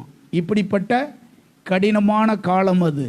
அந்த காலத்திலையும் அந்த உபத்திரவமான காலத்திலையும் ஆண்டவருக்கு ஏதோ கொஞ்சம் கொடுத்ததுனால ஆண்டவர் எங்களை வெறுமையாக விடலை. ஆண்டவர் ஆசீர்வதித்து மேன்மைப்படுத்தி எல்லா காரியத்திலையும் கர்த்தர் கூட இருந்து அற்புதம் பண்ணி நடத்துகிறார். அல்லேலூயா. சமீப நாட்களுக்கு முன்னாடி ஒருத்தர் ஒரு பெருந்தொகையை கொண்டு வந்து என்கிட்ட கொடுத்து, பாஸ்டர் இதை வச்சுருங்க, நான் தேவைப்படும் போது வாங்கிக்கிறேன் அப்படின்னாரு. என்கிட்ட வந்து தேவைப்படும் போது வச்சுக்கிறேன் அப்படின்றாரு. எங்கள் வீட்டுக்கார அம்மாவுக்கு தெரியாது, அது என்கிட்ட வந்து கொடுத்துட்டாரு. அதுக்கு பின்னாடி தான் நான் போய் எங்கள் வீட்டுக்கார அம்மாட்ட சொல்கிறேன், இந்த மாதிரி கொடுத்துட்டாரு, வச்சுருக்க சொல்லி கொடுத்துருக்காரு, நான் கேட்கல, கொடுத்துருக்க சொல்கிறாரு. அது உடனே பயந்துருச்சு. ஐயையோ, ஆள் தெரியாமல் கொண்டாந்து உங்கள்கிட்ட கொடுக்குறாரு. அவர் கொடுத்துட்டு போகிறாரு. ஒரு பாஸ்டர் வந்துட்டார். பாஸ்டர், இந்த மாதிரி சர்ச்சு கட்டியிருக்கேன் பாஸ்டர், இன்னும் திறப்பு விழா வைக்கல பாஸ்டர், கொஞ்சம் ஃபேன்லாம் கொஞ்சம் தேவைப்படுது பாஸ்டர், கொஞ்சம் வாங்கி கொடுத்து உதவி செஞ்சிங்கன்னா நல்லதுங்க பாஸ்டர் அப்படின்ட்டார். அந்த பாஸ்டர்கிட்ட நான் சொன்னேன், சரி நான் எப்படியாவது மதுரையில் போய் உங்களுக்கு ஃபேன்லாம் வாங்கிட்டு வந்துடுறேன், வாங்கிட்டு வந்தோன்னே உங்களுக்கு தகவல் சொல்கிறேன், நீங்கள் வந்து வாங்கிக்கோங்க, தேவையான ஃபேன் நீங்கள் வாங்கிக்கோங்க அப்படின்னு இப்போ மதுரையிலேருந்து வாங்கிட்டு வரேன். அவர் போய் ஒரு வாரம் கழிச்சு இன்னொரு பாஸ்டர் வர்றாரு. சர்ச்சு கட்டிக்கிட்டு இருக்கேன் பாஸ்டர், கொஞ்சம் சிமெண்ட் வாங்கி கொடுத்தா நல்லது பாஸ்டர் அப்படின்றாரு. இப்படிப்பட்ட ஒரு ஆள்கிட்ட காசு கொடுத்து வச்சுக்கோங்கன்னு சொன்னால் எப்படி இருக்கும்? எங்கள் வீட்டுக்காரம்மாக்கு தான் தெரியும், பயந்துருச்சு அது. ஐயோ எப்படி ஆள்கிட்ட கொண்டாந்து காசு கொடுக்குறாருன்னு தெரியல, இவர் வாட்டு வந்து கொடுத்துட்டு போயிடுறாரு, பாஸ்டர் அப்படியே வச்சிருப்பாருன்னு நினச்சி ஒரு வாட்டுக்கு என்னத்தாவது பண்ணிட போகிறாரு அப்படின்னு சொல்லிட்டு அவர்கிட்ட போய் சொல்லி போச்சு, ஐயோ நீங்கள் பாஸ்டர் காசு கொடுத்து வச்சுருக்கிய, அவர் நீங்கள் நினச்ச நேரத்தில் வந்து கேட்டிங்கன்னா அவர் இருக்கா இல்லையா, அவர் வாட்டுக்கு என்னத்தாவது ஒன்று செஞ்சு போடுவார், ஏதாவது செஞ்சு போடுவார் அப்படின்னு. அது நம்முடைய பழக்கமாயிருச்சு. யாராவது கஷ்டப்பட்டு ஊழியக்காரங்க வரும்போது ஒரு நம்பிக்கையோடு வர்றாங்க, பாஸ்டர்கிட்ட போனோம்னா ஏதாவது உதவி செய்வாங்க, ஆலயம் கட்டுறதுக்கு, ஆலயத்தில் கட்டுறதுக்கு. உங்கள் எல்லாருக்கும் தெரியும், ஏற்கனவே சொல்லியிருக்கேன் நான், கொரோனா டயத்தில் சபை நடத்த முடியாத சூழ்நிலையில் இந்த பகுதியில் இருக்கான ஊழியக்காரங்க எல்லாருக்கும் உள்ளத்தில் ஒரு பெரிய வாஞ்சை வந்துச்சு, ஆண்டவரே ஏதாவது கொஞ்சம் பணம் கிடச்சின்னா எப்படியாவது இந்த கஷ்டமாடுற ஊழியக்காரங்களுக்கு. அப்போ நான் டியூஷன் எடுத்த காசு கொஞ்சம் வச்சுருக்கேன் அப்படின்னு சொன்னோன்னே உடனே வாங்கிட்டேன். அதை இருக்கிறத கூட ஒரு 3000 ரூபா ஏதோ வச்சுருந்துச்சு. அதுக்கிட்டே நான் சொல்லியிருக்கேன், எந்த பிள்ளைகிட்டையும் கம்பேர் பண்ணி காசு வாங்கக்கூடாது. உனக்கே தெரியுது அவங்க கஷ்டப்படுறாங்க அப்படின்னா. ஒரு 4-5 பிள்ளைங்க சும்மா தான் படித்தாங்க, அவங்கள்ட்ட பீஸே வாங்க மாட்டேனாங்க. வாங்காத, கொடுக்குறவங்கள்ட்ட வாங்கிக்க, யாரையும் கம்பேர் பண்ணக்கூடாது.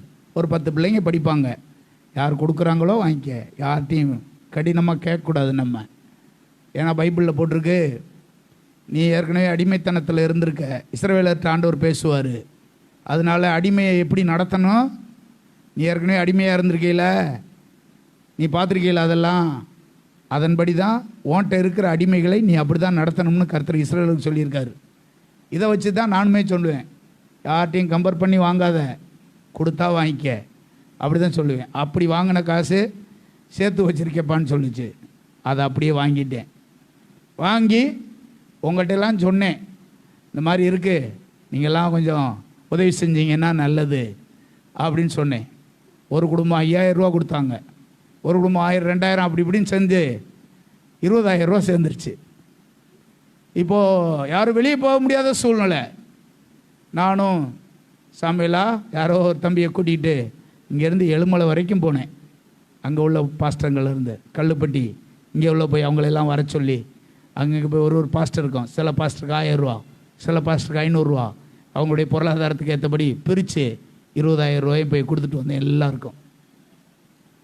அதை கொடுக்கறத பார்த்தோன்னா நம்ம சபையில் இருக்க ஒரு விசுவாசி ஒரு குடும்பம், அவங்க சொன்னாங்க, அடுத்து அவங்க ஒரே குடும்பம் 20000 ரூபா கொடுத்தாங்க. ஆண்டவர் அறிவார், அதுக்கேற்ற பிரதிபலன் ஆண்டவர் நிச்சயமாக அவங்களுக்கு கொடுத்துருக்காரு. 20000 ரூபா கொடுத்து அடுத்த மாதம் இந்த காசை வச்சு கொடுங்க பாஸ்டர் அப்படின்ட்டாங்க. உள்ளத்தில் ஒரு வாஞ்சை வருது பாருங்கள், அதெல்லாம் ஆண்டவர் எப்படி நிறைவேற்றுறாரு பார்த்தீங்களா? ஒரு சின்ன விருப்பமும் ஒரு வாஞ்சையும் வந்துச்சு, ஆண்டவர் பணத்தை கொடுக்க ஆரம்பிச்சிட்டாரு. அந்த ஒரு 3 மாதம் 4 மாதம் இந்த பகுதியில் இருக்கிற ஊழியக்காரங்களுக்கு அப்படியே கொடுப்பதற்கு ஆண்டவர் உதவி செய்தார். மதுரையில் எனக்கு தெரிஞ்சவங்க ஒருத்தங்க, அவங்க வசதியானவங்க, பணக்காரங்க. அவங்கள்ட்ட ஒரு ஃபோன் மட்டும் பண்ணி கேட்டேன் ஒரு வார்த்தை, இந்த மாதிரி கிராமங்களில் கொஞ்சம் கஷ்டப்படுற ஊழியக்காரங்க இருக்காங்க, உங்களுக்கு தெரிஞ்சுன்னா ஏதாவது முடிஞ்சுன்னா செய்யுங்க அப்படின்னு சொன்னேன்.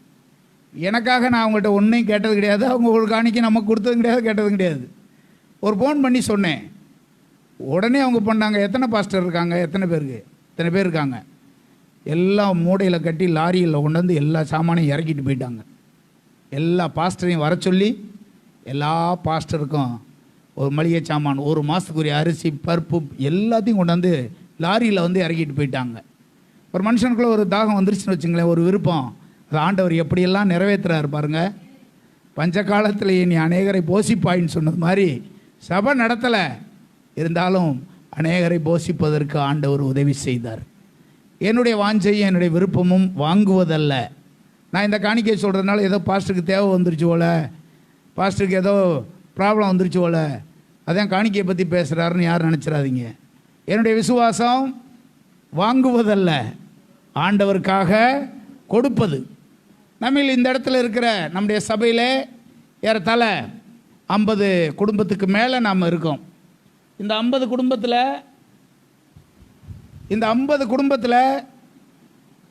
20 குடும்பத்தை சேர்ந்தவர்கள்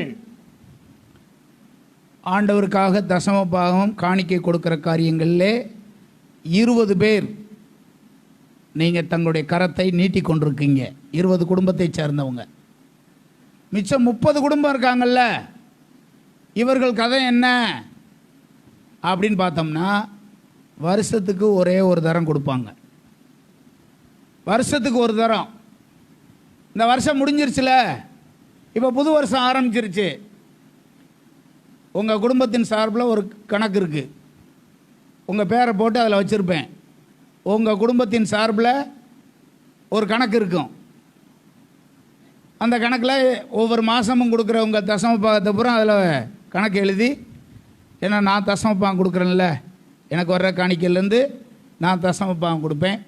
தசமபாகத்துக்கு மேலே ஆண்டவருடைய ஊழியக்காரங்களுக்கு, கஷ்டப்படுறவங்களுக்கு, இன்னும் உதவி கேட்டு வர்றவங்களுக்கு, சபைகளுக்கு, இதெல்லாம் நீங்கள் கொடுக்குற காணிக்கையிலேருந்து நான் தசமபாகம்னு கொடுக்குறதில்ல, என்னால் என்னென்ன செய்ய முடியுமோ அதெல்லாம் செய்வதற்கு ஆண்டவர் இரக்கமும் கிருபையும் பாராட்டி வருகிறார். வர்ணபா நல்லவன் அப்படின்னு சொன்னால், அன்பு கூறுவேன், இன்னும் அதிகமாய் ஆராதிப்பேன், இன்னும் ஆர்வமான பாட்டு பாடிட்டு போகிறதல்ல. அன்பு கூறுவேன்னா என்ன அர்த்தம்? அன்பு ஒருபோதும் கேட்காது. அன்பு எப்போவுமே என்ன செய்யும்? கொடுக்கும். அன்பு கொடுக்கும். சிலர் இப்படி எண்ணலாம். எப்படி எண்ணலாம்? சிலர் வார வாரம் தசமபாகம் கொடுக்குறவங்க இங்கே இருக்கீங்க. வார வாரம் காணிக்க, அந்த வாரத்தில் எனக்கு எவ்வளோ வருமானம் வருதோ அதுக்கு காணிக்க நான் கொடுத்துட்றேன். சிலர் மாதம், சிலர் எந்த ஒரு விசேஷமான கூட்டத்தை வைக்கிறோம், காணிக்க வேணும்னு சொன்னோன்னு முதலாக வந்து சிலர் கொடுப்பாங்க. இதுக்காக ஏதாவது தன்னால் முடிஞ்சதை செய்கிறேன் பாஸ்டர் அப்படின்னு. அப்படி சொல்லும்போதே ஆண்டவர் உங்களுக்குள்ள உணர்த்திடுவார், நீ ஏதாவது என்ன செய்யணும், இதுக்காக செய்யணும் அப்படின்னு உணர்த்திடுவார். அப்படி உணர்த்தப்பட்டவங்க உடனே வந்து செய்ய ஆரம்பிப்பாங்க. சிலர் எப்போதுமே எல்லாரும் கொடுக்குறாங்க. ஆனால் நான் எப்படிப்பட்டவனாக இருக்கேன்? கஷ்டமாக இருக்கேன். நாம் கஷ்டமாக இருக்கிறோம் என்பதற்காக இப்போ கரண்ட் ஓடிக்கிட்டு இருக்கு, இங்கே கரண்ட் பில்லு வருது.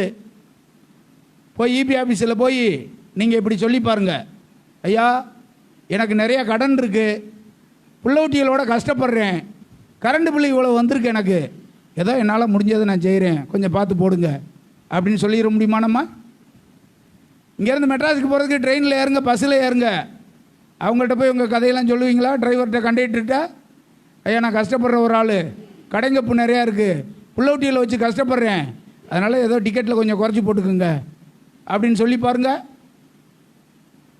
இப்போ கொடுக்காமல் இருக்கிறதுக்கு என்ன தெரியுமா காரணம்? அவங்க உள் மனசில் ஒரு எண்ணம் இருக்குது, இங்கே இருக்கிறதுலே நான் தான் கஷ்டப்படுறேன் அப்படின்ற ஒரு எண்ணம் வந்துருச்சுன்னு வச்சுக்கோங்களேன். கண்டிப்பாக அவங்க என்ன செய்ய மாட்டாங்க? கொடுக்க மாட்டாங்க. வசதி உள்ளவங்க கொடுக்குறாங்க, நான் என்ன வசதியாக இருக்கேன்? சிலர் இப்படி நினைப்பாங்க, நான் என்ன மாத சம்பளமாக வாங்குகிறோம், நம்மளே கஷ்டப்பட்டுக்கிட்டு இருக்கோம் அப்படின்னு நினச்சி.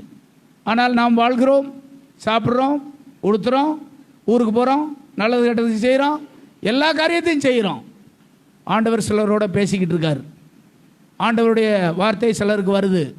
இவைகள் எல்லாத்தையும் நீங்கள் சீர்தூக்கி பாருங்கள், இவைகள் எல்லாத்தையும் நீங்கள் கணக்கு பண்ணி பாருங்கள். சிலர் ஏதோ எல்லாத்தையும் ஒழுங்காக என்னால் கொடுக்க முடியாது பாஸ்டர், ஏதோ என்னால் முடிஞ்சதை செய்கிறேன் பாஸ்டர் அப்படின்னு செய்வாங்க. சிலர் உங்கள் பேர் எழுதி மேலே இருக்கும் உங்கள் குடும்பத்தின் சார்பில், அந்த வருஷம்புறம் பார்த்தீங்கன்னா எதுவுமே அங்கே இருக்காது. ஆனால் பேர் எல்லா பேரும் எழுதி வச்சுருப்பேன், குடும்பத்துக்கு ஒரு பேர். சிலர் எதுவுமே இருக்காது. சிலர் பல ஆயிரங்களை கொடுத்துருப்பாங்க, சிலர் சில ஆயிரங்களையாவது கொடுத்துருப்பாங்க, சிலர் தங்களால் முடிந்தவைகளை அவ்வப்போது செஞ்சுக்கிட்டே இருப்பாங்க.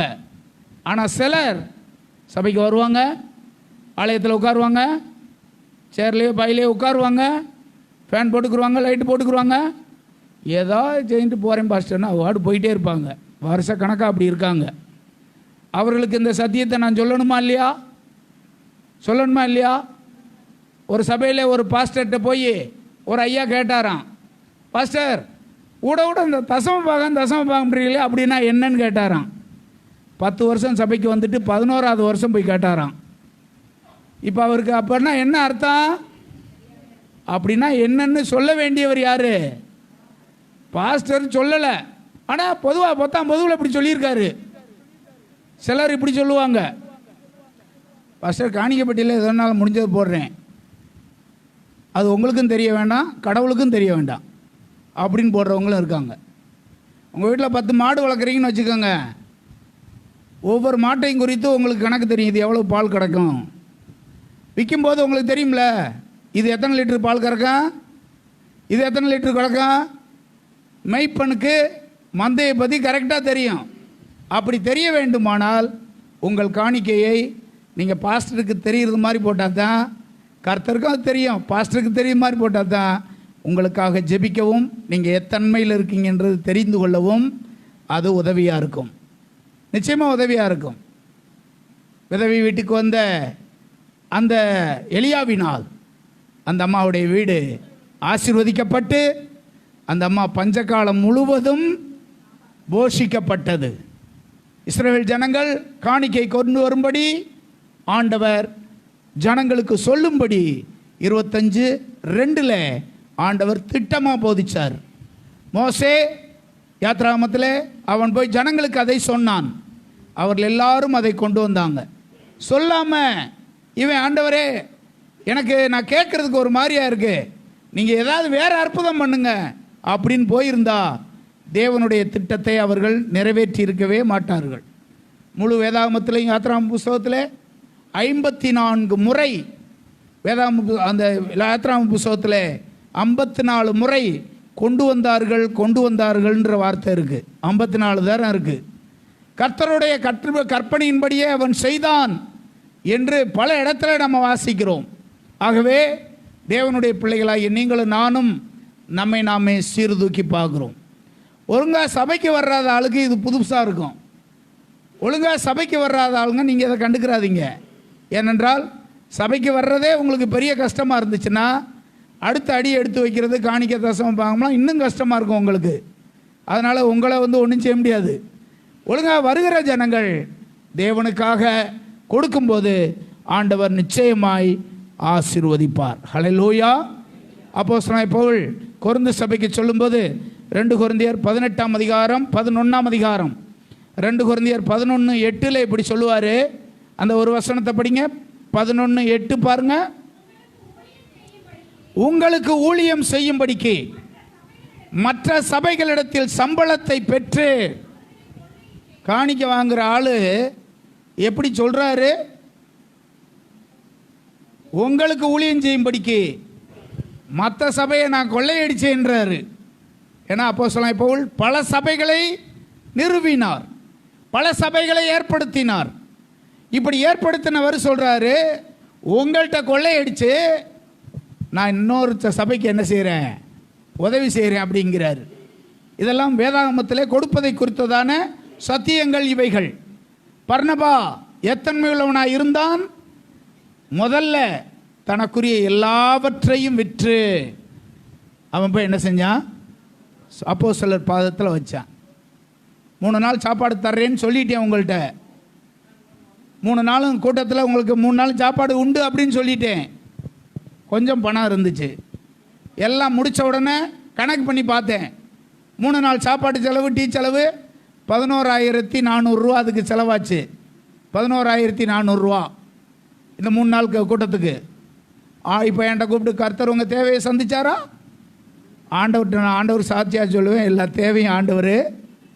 இப்போ இந்த ஊழியத்தை செய்யணும்னா தேவை பணமா விசுவாசமா? விசுவாசம்தான் தேவை, பணம் அல்ல. பணத்தை எப்படியாவது ஆண்டவர் என்ன செய்கிறாரு, கொடுத்துட்டார். 2வது நாள் கூட்டம் முடியுது. இந்த சமயத்தில் நம்ம சபையிலேருந்து வெளியூரில் இருக்கிற நம்முடைய பிள்ளை, நம்முடைய சபையில் உள்ள விசுவாசி வெளியூரில் இருக்காங்க. அந்த தம்பி ஃபேஸ்புக்கில் பார்த்துட்டு, பாஸ்டர் இதை பார்த்தேன், என்னால் வர முடியாத சூழ்நிலையில் இருக்கேன், ஒரு சின்ன காணிக்கை அனுப்பியிருக்கேன் பாஸ்டர்னு அந்த தம்பி ஒரு 2000 ரூபா காணிக்கை அனுப்புனார். நம்ம சபையில் இருந்தவங்க இப்போ வெளியில் இருக்காங்க.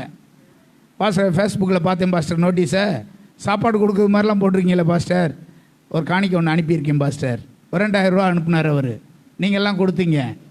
இப்படிப்பட்ட இந்த காணிக்கைகளை கொண்டு இந்த ஊழியத்தை நிறைவேற்றுவதற்கு ஆண்டவர் உதவி செஞ்சார். பணத்தை வச்சுக்கிட்டு அல்ல, இருக்கிறது விசுவாசம். இந்த விசுவாசம் பர்னபாவிடத்தில் எப்படி இருந்தது அப்படின்னு நம்ம பார்க்க போகிறோம். அந்த அதிகாரத்தை நம்ம படிக்கலாம். அந்த வேதவசனத்தில் நம்ம பார்த்தோம்னா பைபிளில் சொல்லப்பட்டிருக்கிறது பாருங்க, 11ஆம் அதிகாரம் 23வது வசனம் பாருங்க. அப்போஸ்தலர்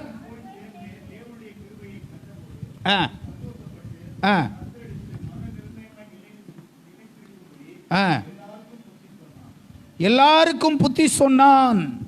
24வது வசனம், அவன் நல்லவனும் பரிசுத்த ஆவியினாலும் விசுவாசத்தினாலும் நிறைந்தவன் அப்படின்ற குறிப்பு அங்கே போட்டிருக்கு.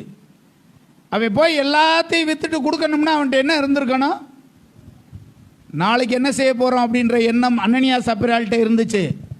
ஆனால் இவன்கிட்ட என்ன தெரியுமா இருந்துச்சு? நாளைய தினத்தை கர்த்தர் பார்த்துக்குருவார், நம்ம போய் இதை செய்வோம் அப்படின்னு வித்த எல்லாத்தையும் போய் அப்போஸ்தலர்கிட்ட கொடுக்கணும்னா எல்லாராலையும் கொடுக்க முடியாது. இவன்கிட்ட இருந்தது என்ன? விசுவாசம் இருந்தது. ஹல்லேலூயா.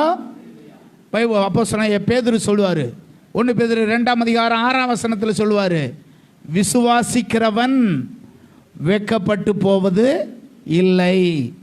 விசுவாசிக்கிறவன் வெட்கப்பட்டு போவது இல்லை. விசுவாசிக்கிறேன் அப்படின்னா அந்த விசுவாசத்தை கிரியில் காமிக்கணும். நாம ஆண்டவருக்கு இப்போ நம்ம கொடுக்க போகிறோம். அப்படி கொடுத்ததுக்கு பின்னாடி என் தேவையை ஆண்டவர் சந்திப்பார் அப்படின்னு விசுவாசிக்கிறவங்க ஆண்டவருக்காக டக்குன்னு என்ன செஞ்சிருவாங்க? கொடுத்துருவாங்க. அப்படிலாம் பல முறை நான் செஞ்சுருக்கேன். ஆண்டவரும் எனக்கு அற்புதம் பண்ணியிருக்காரு. அப்படி தான் செஞ்சுருக்கேன். ஆண்டவர் எனக்கு அற்புதம் பண்ணார். கல்யாணம் நடந்துச்சுல, நான்சி கல்யாணம் 2-3 நாளைக்கு முன்னாடி ஒரு குடும்பம் வந்து 1 லட்சம் ரூபா காணிக்க கொடுத்தாங்க. நான் ஆண்டவர்கிட்ட தான் ஜெபம் பண்ணிக்கிட்டே இருந்தேன். அவங்ககிட்ட ஆண்டவர் பேசுனதுனால தானே அதை கொடுத்துருக்காங்க. சும்மா கொடுப்பாங்களா? ஆண்டவர் பேசிட்டார். வந்து 3 நாளைக்கு முன்னாடி 4 நாளைக்கு முன்னாடி வந்து வீட்டில் வந்து கொடுத்துட்டு போனாங்க. நம்முடைய சபையில் இருக்கிற விசுவாசி தானே அவங்களும்.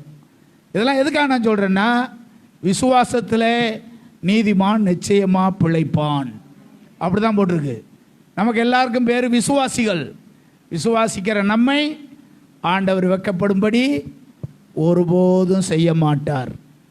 அந்த கல்யாணத்துக்குரிய எல்லா காரியங்களையும் சிறப்பாக செய்வதற்கு ஆண்டவர் கிருபை பாராட்டினார்.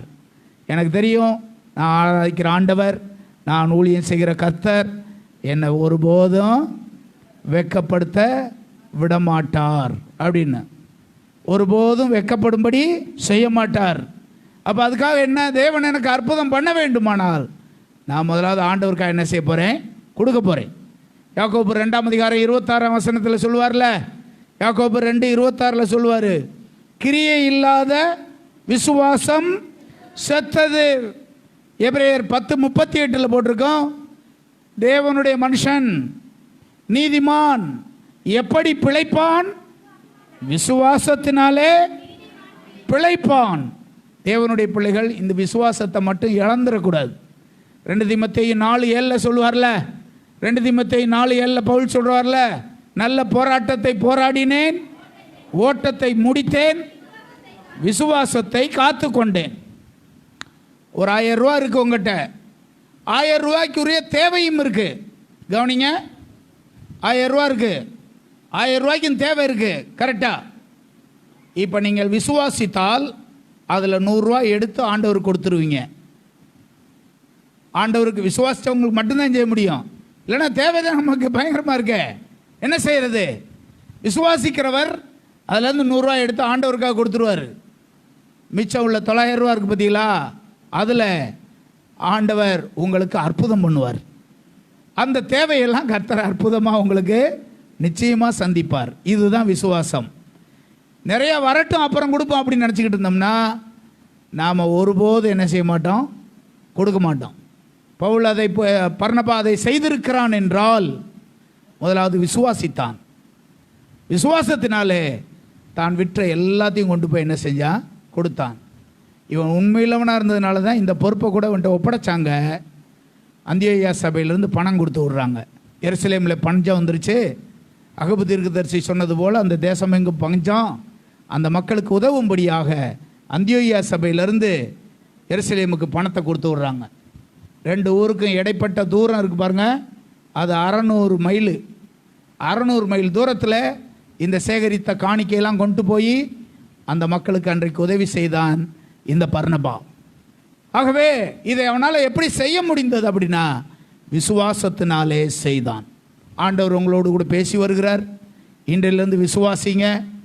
தேவனுக்காக கொடுக்காதவங்க இனிமேல் கொடுக்க ஆரம்பிங்க. இந்த வருஷத்தில் தேவன் உங்கள் தேவையெல்லாம் அற்புதமாய் அதிசயமாய் சந்திக்க வல்லவர். ஹல்லேலூயா. அவன் நல்லவன். என்ன நல்லவன்? தேவனுக்காக கொடுக்கிறதிலே முதன்மையானவன். அவன் நல்லவன். அவன் என்ன நல்லவன்? விசுவாசத்தால் நிறைந்தவன். அடுத்து அவன் நல்லவன். ஏன் நல்லவன்? அவன் பரிசுத்த ஆவியால் நிறைந்தவன். அப்படிதான் போட்டிருக்கு. அவன் நல்லவனும் விசுவாசத்தில் நிறைந்தவனும் பரிசுத்த ஆவியானவரால் நடத்தப்படுகிறவனுமா இருந்தான். உலகத்திலே 2 விதமான மக்கள் இருக்காங்க.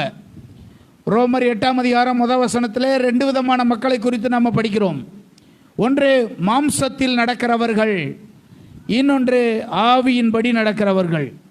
5ஆம் வசனத்தில் போட்டிருக்கு மாம்சத்தின்படி நடக்கிறவர்கள். அவங்க அதை பற்றி தான் சிந்திச்சுக்கிட்டே இருப்பாங்க. மாம்சத்தின்படி நடக்கிறவர்கள் மாம்சத்துக்குரியவைகளை சிந்தித்து கொண்டே இருப்பாங்க. ஆனால் ஆவியின்படி நடக்கிறவங்க ஆவிக்குரியவைகளை சிந்திப்பாங்க. ஹல்லேலூயா. ஆவிக்குரியவைகளை சிந்திப்பாங்க.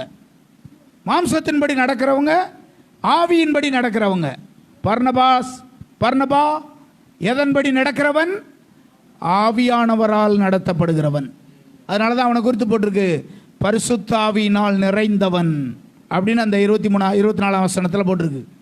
அவன் நல்லவனும் அவன் பரிசுத்தாவியினால் நிறைந்தவனும் விசுவாசத்தால் நிறைந்தவனுமாயிருந்தான். 8ஆம் அதிகாரம் 14ஆம் வசனம் ரோமரில் பார்க்குறோம் நாம. எவர்கள் தேவனுடைய ஆவியினால் நடத்தப்படுகிறார்களோ, தேவ ஆவியானவர் உன்னை நடத்தினால், தேவ ஆவியானவர் உன்னை நடத்தினால் அது நல்ல வழியில் உன்னை நடத்துவார். அவர் உணர்த்துவார். அவர் நமக்கு உதவி செய்வார். உதவி செய்கிறவர், நடத்துகிறவர். 8:14 போட்டிருக்கு தேவனுடைய ஆவியினால் எவர்கள் நடத்தப்படுவார்களோ அப்படின்னு போட்டிருக்கு. 26 போட்டிருக்கு வசனம் 26 நமது பலவீனங்களில் ஆவியானவர் நமக்கு உதவி செய்கிறார். அந்தப்படி ஆவியானவரும் நம்முடைய பலவீனங்களில் நமக்கு உதவி செய்கிறார். எனவே பரிசுத்தாவியானவருடைய உந்துதல் படி, பரிசுத்தாவியானவருடைய கிரியைகளின்படி வாழ்வதற்கு ஒரு தேவனுடைய பிள்ளை ஒப்பு கொடுக்கணும். நாம் ஆண்டவருக்காக கொடுக்க போகிறோம் அப்படின்னு வந்த உடனே 2 காரியம் வந்து முன்னாடி நிற்கும். ஒன்று ஆவியானவர் சொல்லுவார் கொடு அப்படின்வார். இன்னொன்று மாம்சம் சொல்லும் உனக்கு இத்தனை தேவை இருக்குது அப்படின்னு சொல்லும். இது எல்லாருக்கும் வர்றது அனுபவமாக தான் சொல்கிறேன். உனக்கு இத்தனை தேவை இருக்குது, அதை என்ன செய்ய போகிற அப்படின்னு ஒரு பக்கம் பேசும். இன்னொரு பக்கம் ஆண்டவர் சொல்லுவார் இதை முதல்ல நீ செய், எனக்கு மற்ற எல்லாத்தையும் நான் பார்த்துக்கிறேன் அப்படின்னு ஆண்டவர் சொல்லுவார். இதில் நீங்கள் எதுக்கு கீழ்ப்படுகிறேன்றதை பார்க்குறது உங்களுக்கு தான். கொடுத்தாலும் நீங்கள் கொடுக்கலாம், கொடுக்காமல் போனாலும் இருக்கலாம். ஆனால் கொடுக்கிறவர்கள் இதெல்லாம் ஜெயித்து தான் நீங்கள் தேவனுக்காக கொடுத்து வருகிறீர்கள். இப்படி கொடுத்து வர்றவங்களையும் நான் பார்க்குறேன். ஒவ்வொரு வருஷமும் அவங்களுடைய காணிக்கை அதிகமாகிக்கிட்டே போய்கிட்டே இருக்கும். அவங்க கொடுக்குற தன்மையை கர்த்தர் எப்படி உயர்த்துறாரு, கொஞ்சம் கொஞ்சமாக கூட்டிக்கிட்டே வருவார். ஆனால் அந்த கொடுக்காமல் இருக்காங்க பாருங்கள், அவர்களும் சபையில் தான் இருக்காங்க. அவர்கள் எப்போதும் அப்படி தான் இருக்காங்க. வறுமையிலேயும் கஷ்டத்திலேயும் கவலையிலேயும் துன்பத்திலேயும் இப்படி தான் இருப்பாங்க. ஆனால் நாம் அப்படிப்பட்டவர்களாய் அல்ல. தேவனுக்காக கொடுத்து தேவனுக்காக எதையாவது செய்வதற்கு நம்மை அர்ப்பணம் பண்ணணும். இந்த வேளையிலே ஆவியானவர் பேசுவார், மாம்சமும் பேசும். இந்த ரெண்டுக்கும் நாம் எதுக்கு சாயிரமோ அதுதான் வெற்றி பெறும். ஆவியானவர் சொல்கிறத கேட்டால் உங்கள் வாழ்வு ஆசீர்வதிக்கப்படும். மாம்சங்கள் சொல்கிறத கேட்டால் அப்போதைக்கு தேர்ச்சி ஆகும், அதெல்லாம் பூர்த்தி ஆகும். அதுக்கு பின்னாடி ஒரு வெறுமை வரும். உங்களுக்குள்ளே இப்படிப்பட்ட ஒரு எண்ணம் வரும், எதை செஞ்சாலும் என்ன செய்ய முடியல, ஆசீர்வாதமாக இருக்க முடியலையே அப்படின்ற ஒரு எண்ணம் வரும். அந்த எண்ணத்துக்கு ஒருபோதும் நம்ம போயிடக்கூடாது. தேவனுடைய சித்தத்தை நிறைவேற்றுவதற்கு நம்மை நாமே அர்ப்பணம் பண்ணுவோம். ஆண்டவர் நமக்கு உதவி செய்வார். இவனை குறித்ததான ஸ்பெஷலான காரியம், அவன் நல்லவன், தனக்குரிய எல்லாவற்றையும் கொடுத்தான். அவன் நல்லவன், விசுவாசத்தில் நிறைந்தவனாக இருந்தான். அவன் நல்லவன், பரிசுத்த ஆவியானவரால் நிரப்பப்பட்டவனாயிருந்தான். அதுக்கடுத்து 15:25 படிக்கிறோம், இந்த மனிதன் தன்னுடைய சம்பாத்தியத்தை மட்டுமல்ல, தன்னுடைய பிராணனையே ஒப்பு கொடுக்க துணிந்தவனாயிருந்தான். இன்னொரு இடத்துல இப்படி போட்டிருக்கு அவனை பற்றி. 14ஆம் அதிகாரத்துக்கு வாங்க, அப்போஸ்தலர் 14ஆம் அதிகாரத்துக்கு வாங்க. லிஸ்தீராவுக்கு அவங்க போன போது அங்கே தாயின் வயிற்றிலிருந்து சப்பானியாய் பிறந்த ஒரு பிறவி சப்பானியை குறித்து நம்ம படிக்கிறோம். 8ஆம் அதிகாரத்திலேருந்து 15ஆம் அதிகாரம் வரைக்கும், 8-15 வரைக்கும் நம்ம படிக்கிறோம். அங்கே நடந்தது. இப்போ அப்போஸ்தலனாய் பவுல் அங்கே போகிறாங்க. அப்போஸ்தலனாய் பவுலும் பர்னபாவும் போகிறாங்க. அங்கே ஒரு அற்புதம் நடக்குது. அந்த அற்புதத்தில் அந்த மனிதன் சுகம் பெற்றுக்கொள்கிறான். உடனே என்ன நடந்தது? அந்த மக்கள் எல்லாரும் சேர்ந்து 11ஆம் வசனத்தில் இப்படி பேசுவாங்க, ஜனங்கள் கண்டு தேவர்கள் மனுஷ ரூபம் எடுத்து நம்மிடத்தில் இறங்கி வருகிறார்கள் என்று லிக்கவோனியா பாசையிலே சத்தமிட்டு சொல்லி, இப்போ பர்னபாவுக்கு ஒரு பேர் வைக்கிறாங்க.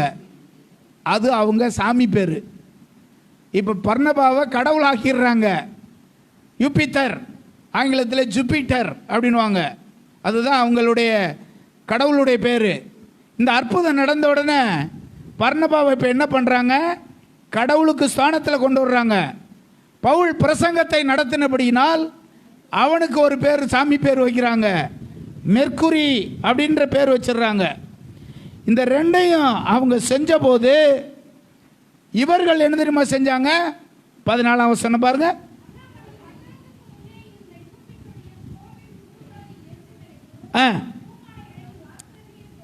கொண்டு வந்து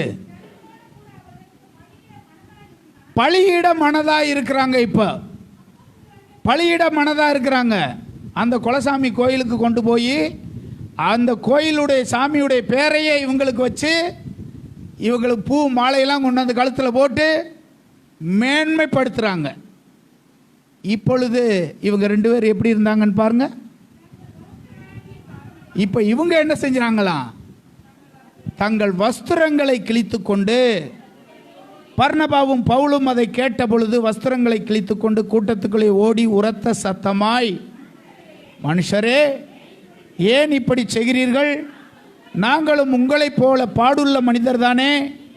நீங்கள் இந்த வீணான தேவர்களை விட்டு வானத்தையும் பூமியும் சமுத்திரத்தையும் அதில் உள்ள யாவையும் உண்டாக்கின ஜீவனுள்ள தேவனிடத்துக்கு திரும்ப வேண்டும் என்றே உங்களுக்கு நாங்கள் பிரசங்கம் பண்ணுகிறோம் அப்படின்னு அந்த மக்கள் கொடுத்த எந்த மேன்மையையும் இவர்கள் ஏற்றுக்கொள்ளவில்லை. அவங்க கடவுள் ஸ்தானத்துக்கு உயர்த்தினாங்க, ஆனால் இவங்க அதை எதையுமே என்ன செய்யலை, ஏற்றுக்கிறல. நாம் இந்த ஸ்தானத்தில் தான் இருக்கணும். மக்கள் சில காரியங்களில் புகழ்வாங்க. நீங்கள்லாம் நிறையா காணிக்க கொடுப்பீங்க, என்னால் கொடுக்க முடியாது அப்படின்னு கூட சிலர் சொல்லுவாங்க. நீங்கள்லாம் அதை செய்வீங்க இதை செய்வீங்க, என்னால் அதெல்லாம் செய்ய முடியல அப்படின்னு கூட சிலர் சொல்லலாம். இந்த மேன்மையெல்லாம் நம்ம என்ன செய்யக்கூடாது, ஒருபோதும் ஏற்றுக்கொள்ளக்கூடாது. எல்லா கனத்தையும் எல்லா மகிமையையும் அவருக்கே செலுத்தணும். இதில் பவுலும் பர்னபாவும் எப்படி இருந்திருக்காங்க பாருங்க. அப்படியா சரி அப்படின்னு அதை சந்தோஷமாக அவங்க ஏற்றுக்கிறல. எல்லா நாமத்தின் எல்லா மேன்மையவும் தேவனுக்கே அவர்கள் செலுத்தினாங்க. இது அவங்ககிட்ட இருந்த நல்ல குணம், எப்படிப்பட்ட குணமாக இருக்குன்றதை நாம் அறிந்து கொள்கிறோம். இந்த தேவனுடைய மனுஷனை தியானிக்கும்படி ஆண்டவர் கிருபையாய் இன்றைக்கு நமக்கு இரக்கம் பாராட்டி இருக்கிறார். எனவே நமக்கு சுட்டி காண்பித்த இந்த பர்னபாவை போல ஜீவியத்திலே உண்மையுள்ளவர்களும் ஊழியத்திலே உண்மையுள்ளவர்களுமாய் தேவனுடைய சித்தத்தை நிறைவேற்றுவோம். தேவன் நமக்கு உதவி செய்வார். நாம் எல்லாரும் எழுந்து நிற்கலாம். எழுந்து நிற்கலாமா? நாம் எல்லாரும் எழுந்து நிற்கலாம். அன்பின் பரலோக தகப்பனே, பரிசுத்தமுள்ள பிதாவே, உம்மை துதிக்கிறோம், ஸ்தோத்தரிக்கிறோம். கிருபையும் இரக்கமும் நிறைந்தவரே, உம்மை துதிக்கிறோம், ஸ்தோத்தரிக்கிறோம். இந்த நாளிலேயும் தேவனே, எங்களோடு தேவ மனிதனாகிய பர்னபாவை நிறுத்தி எங்களோடு கூட நீர் பேசின இந்த அற்புதமான வார்த்தைக்காக ஸ்தோத்திரம். அவன் நல்லவனும் பரிசுத்தாவினால் நிறைந்தவனும் அவன் விசுவாசத்தில் நிறைந்தவனும் உலகத்தாருடைய எந்த மகிமையையும் ஏற்றுக்கொள்ளாதவனும் உம்முடைய சித்தத்தை செய்கிறவனும் பண காரியங்களில் உண்மையுள்ளவனுமாயிருந்தான் என்பதை குறித்து நாங்கள் படிக்கும்போது எங்களுக்கு முன்னே நிறுத்தியிருக்கிற இந்த பர்னபாவை போல நாங்களும் ஆண்டவரே உம்முடைய சித்தத்தை செய்வதற்கு எங்களை அர்ப்பணம் பண்ணுகிறோம். ஆண்டவரே, எங்கள் சபை இருக்கிற எல்லாரும் உம்முடைய சித்தம் செய்ய நாங்கள் அர்ப்பணம் பண்ணுகிறோம். ஒரு பர்னபாவை போல உம்முடைய சித்தம் செய்வதற்கு எங்களை ஒப்பு கொடுக்கிறோம். நித்திய ராஜ்யத்துக்கு நாங்கள் போகும்போது தனக்குண்டான எல்லாவற்றையும் விற்ற பர்னபாவை நாங்கள் பார்ப்போம். அப்படி விட்டதுனாலே அவன் தரித்திரரா போனதில்லை. அப்படி போய் அவன் எல்லாவற்றையும் அப்போஸ்தலருடைய பாதத்தில் வைத்ததினாலே அவன் தரித்திரரா போகல. கர்த்தர் அவனை ஆசீர்வதித்து மேன்மைப்படுத்தி 2000 ஆண்டுகளுக்கு பிற்பாடு எங்களுக்கு முன்னே அவனை ஜீவனுள்ளவனை போல நிறுத்தி இருக்கிறீரே, அதற்காக உம்மை துதிக்கிறோம். எங்கள் எல்லாருக்குள்ளும் இந்த நற்குணம் பெருகட்டும். எங்கள் எல்லாருக்குள்ளும் இந்த நல்ல குணம் உண்டாகட்டும். இயேசுவின் நாமத்தினாலே நாங்கள் எங்களுக்குரியவைகளை உம்முடைய ராஜ்யத்தின் மேன்மைக்காக கொடுத்து எங்கள் வீட்டில் இருக்கிற எல்லா சாபத்தையும் நாங்கள் உடைத்து போடுகிறோம். எங்கள் வீட்டில் இருக்கிற எல்லா இல்லாமையை நாங்கள் உடைத்து போடுகிறோம். எங்கள் வீட்டில் இருக்கிற எல்லா விதமான தேவைகளும் அற்புதமாய் சந்திக்கப்படும் என்று நாங்கள் விசுவாசிக்கிறோம். உம்முடைய கிருபையும் இரக்கமும் எங்களோடு கூட இருந்து எங்களை நடத்தட்டும், உதவி செய்யட்டும், பொறுப்பெடுத்துக் கொள்ளும், வழி நடத்தியறலும். இந்த இடத்துல நின்று கொண்டிருக்கிற உடைய பிள்ளைகள் எல்லாருக்காக உம்மை துதிக்கிறோம், சோத்தரிக்கிறோம். நீரே பொறுப்படுத்தி ஆசீர்வதித்து வழி நடத்துவீராக, உதவி செய்வீராக. இயேசுவின் நாமத்தில் ஜெபிக்கிறோம் எங்கள் ஜீவனுள்ள நல்ல பிதாவே. என் ஆத்துமாவே கர்த்தரை ஸ்தோத்திரி, என்னுடைய உள்ளமே பரிசுத்த நாமத்தை ஸ்தோத்திரி. என் ஆத்துமாவே கர்த்தரை ஸ்தோத்திரி. கர்த்தர் செய்த சகல உபகாரங்களையும் மறவாதே. நம்முடைய கர்த்தராகிய இயேசு கிறிஸ்துவின் கிருபையும் பிதாவாகிய தேவனுடைய அன்பும் பரிசுத்த ஆவியானவருடைய ஆசீர்வாதமும் இன்றும் என்றும் சதா காலமும் நம்மை விட்டு நீங்காமல் நிலைத்திருப்பதாக. ஹல்லேலூயா, ஹல்லேலூயா, ஹல்லேலூயா. எல்லாருக்கும் ஸ்தோத்திரம். ஆண்டவங்களை ஆசீர்வதிப்பாராக, கூட இருப்பாராக. God bless you. Praise the Lord.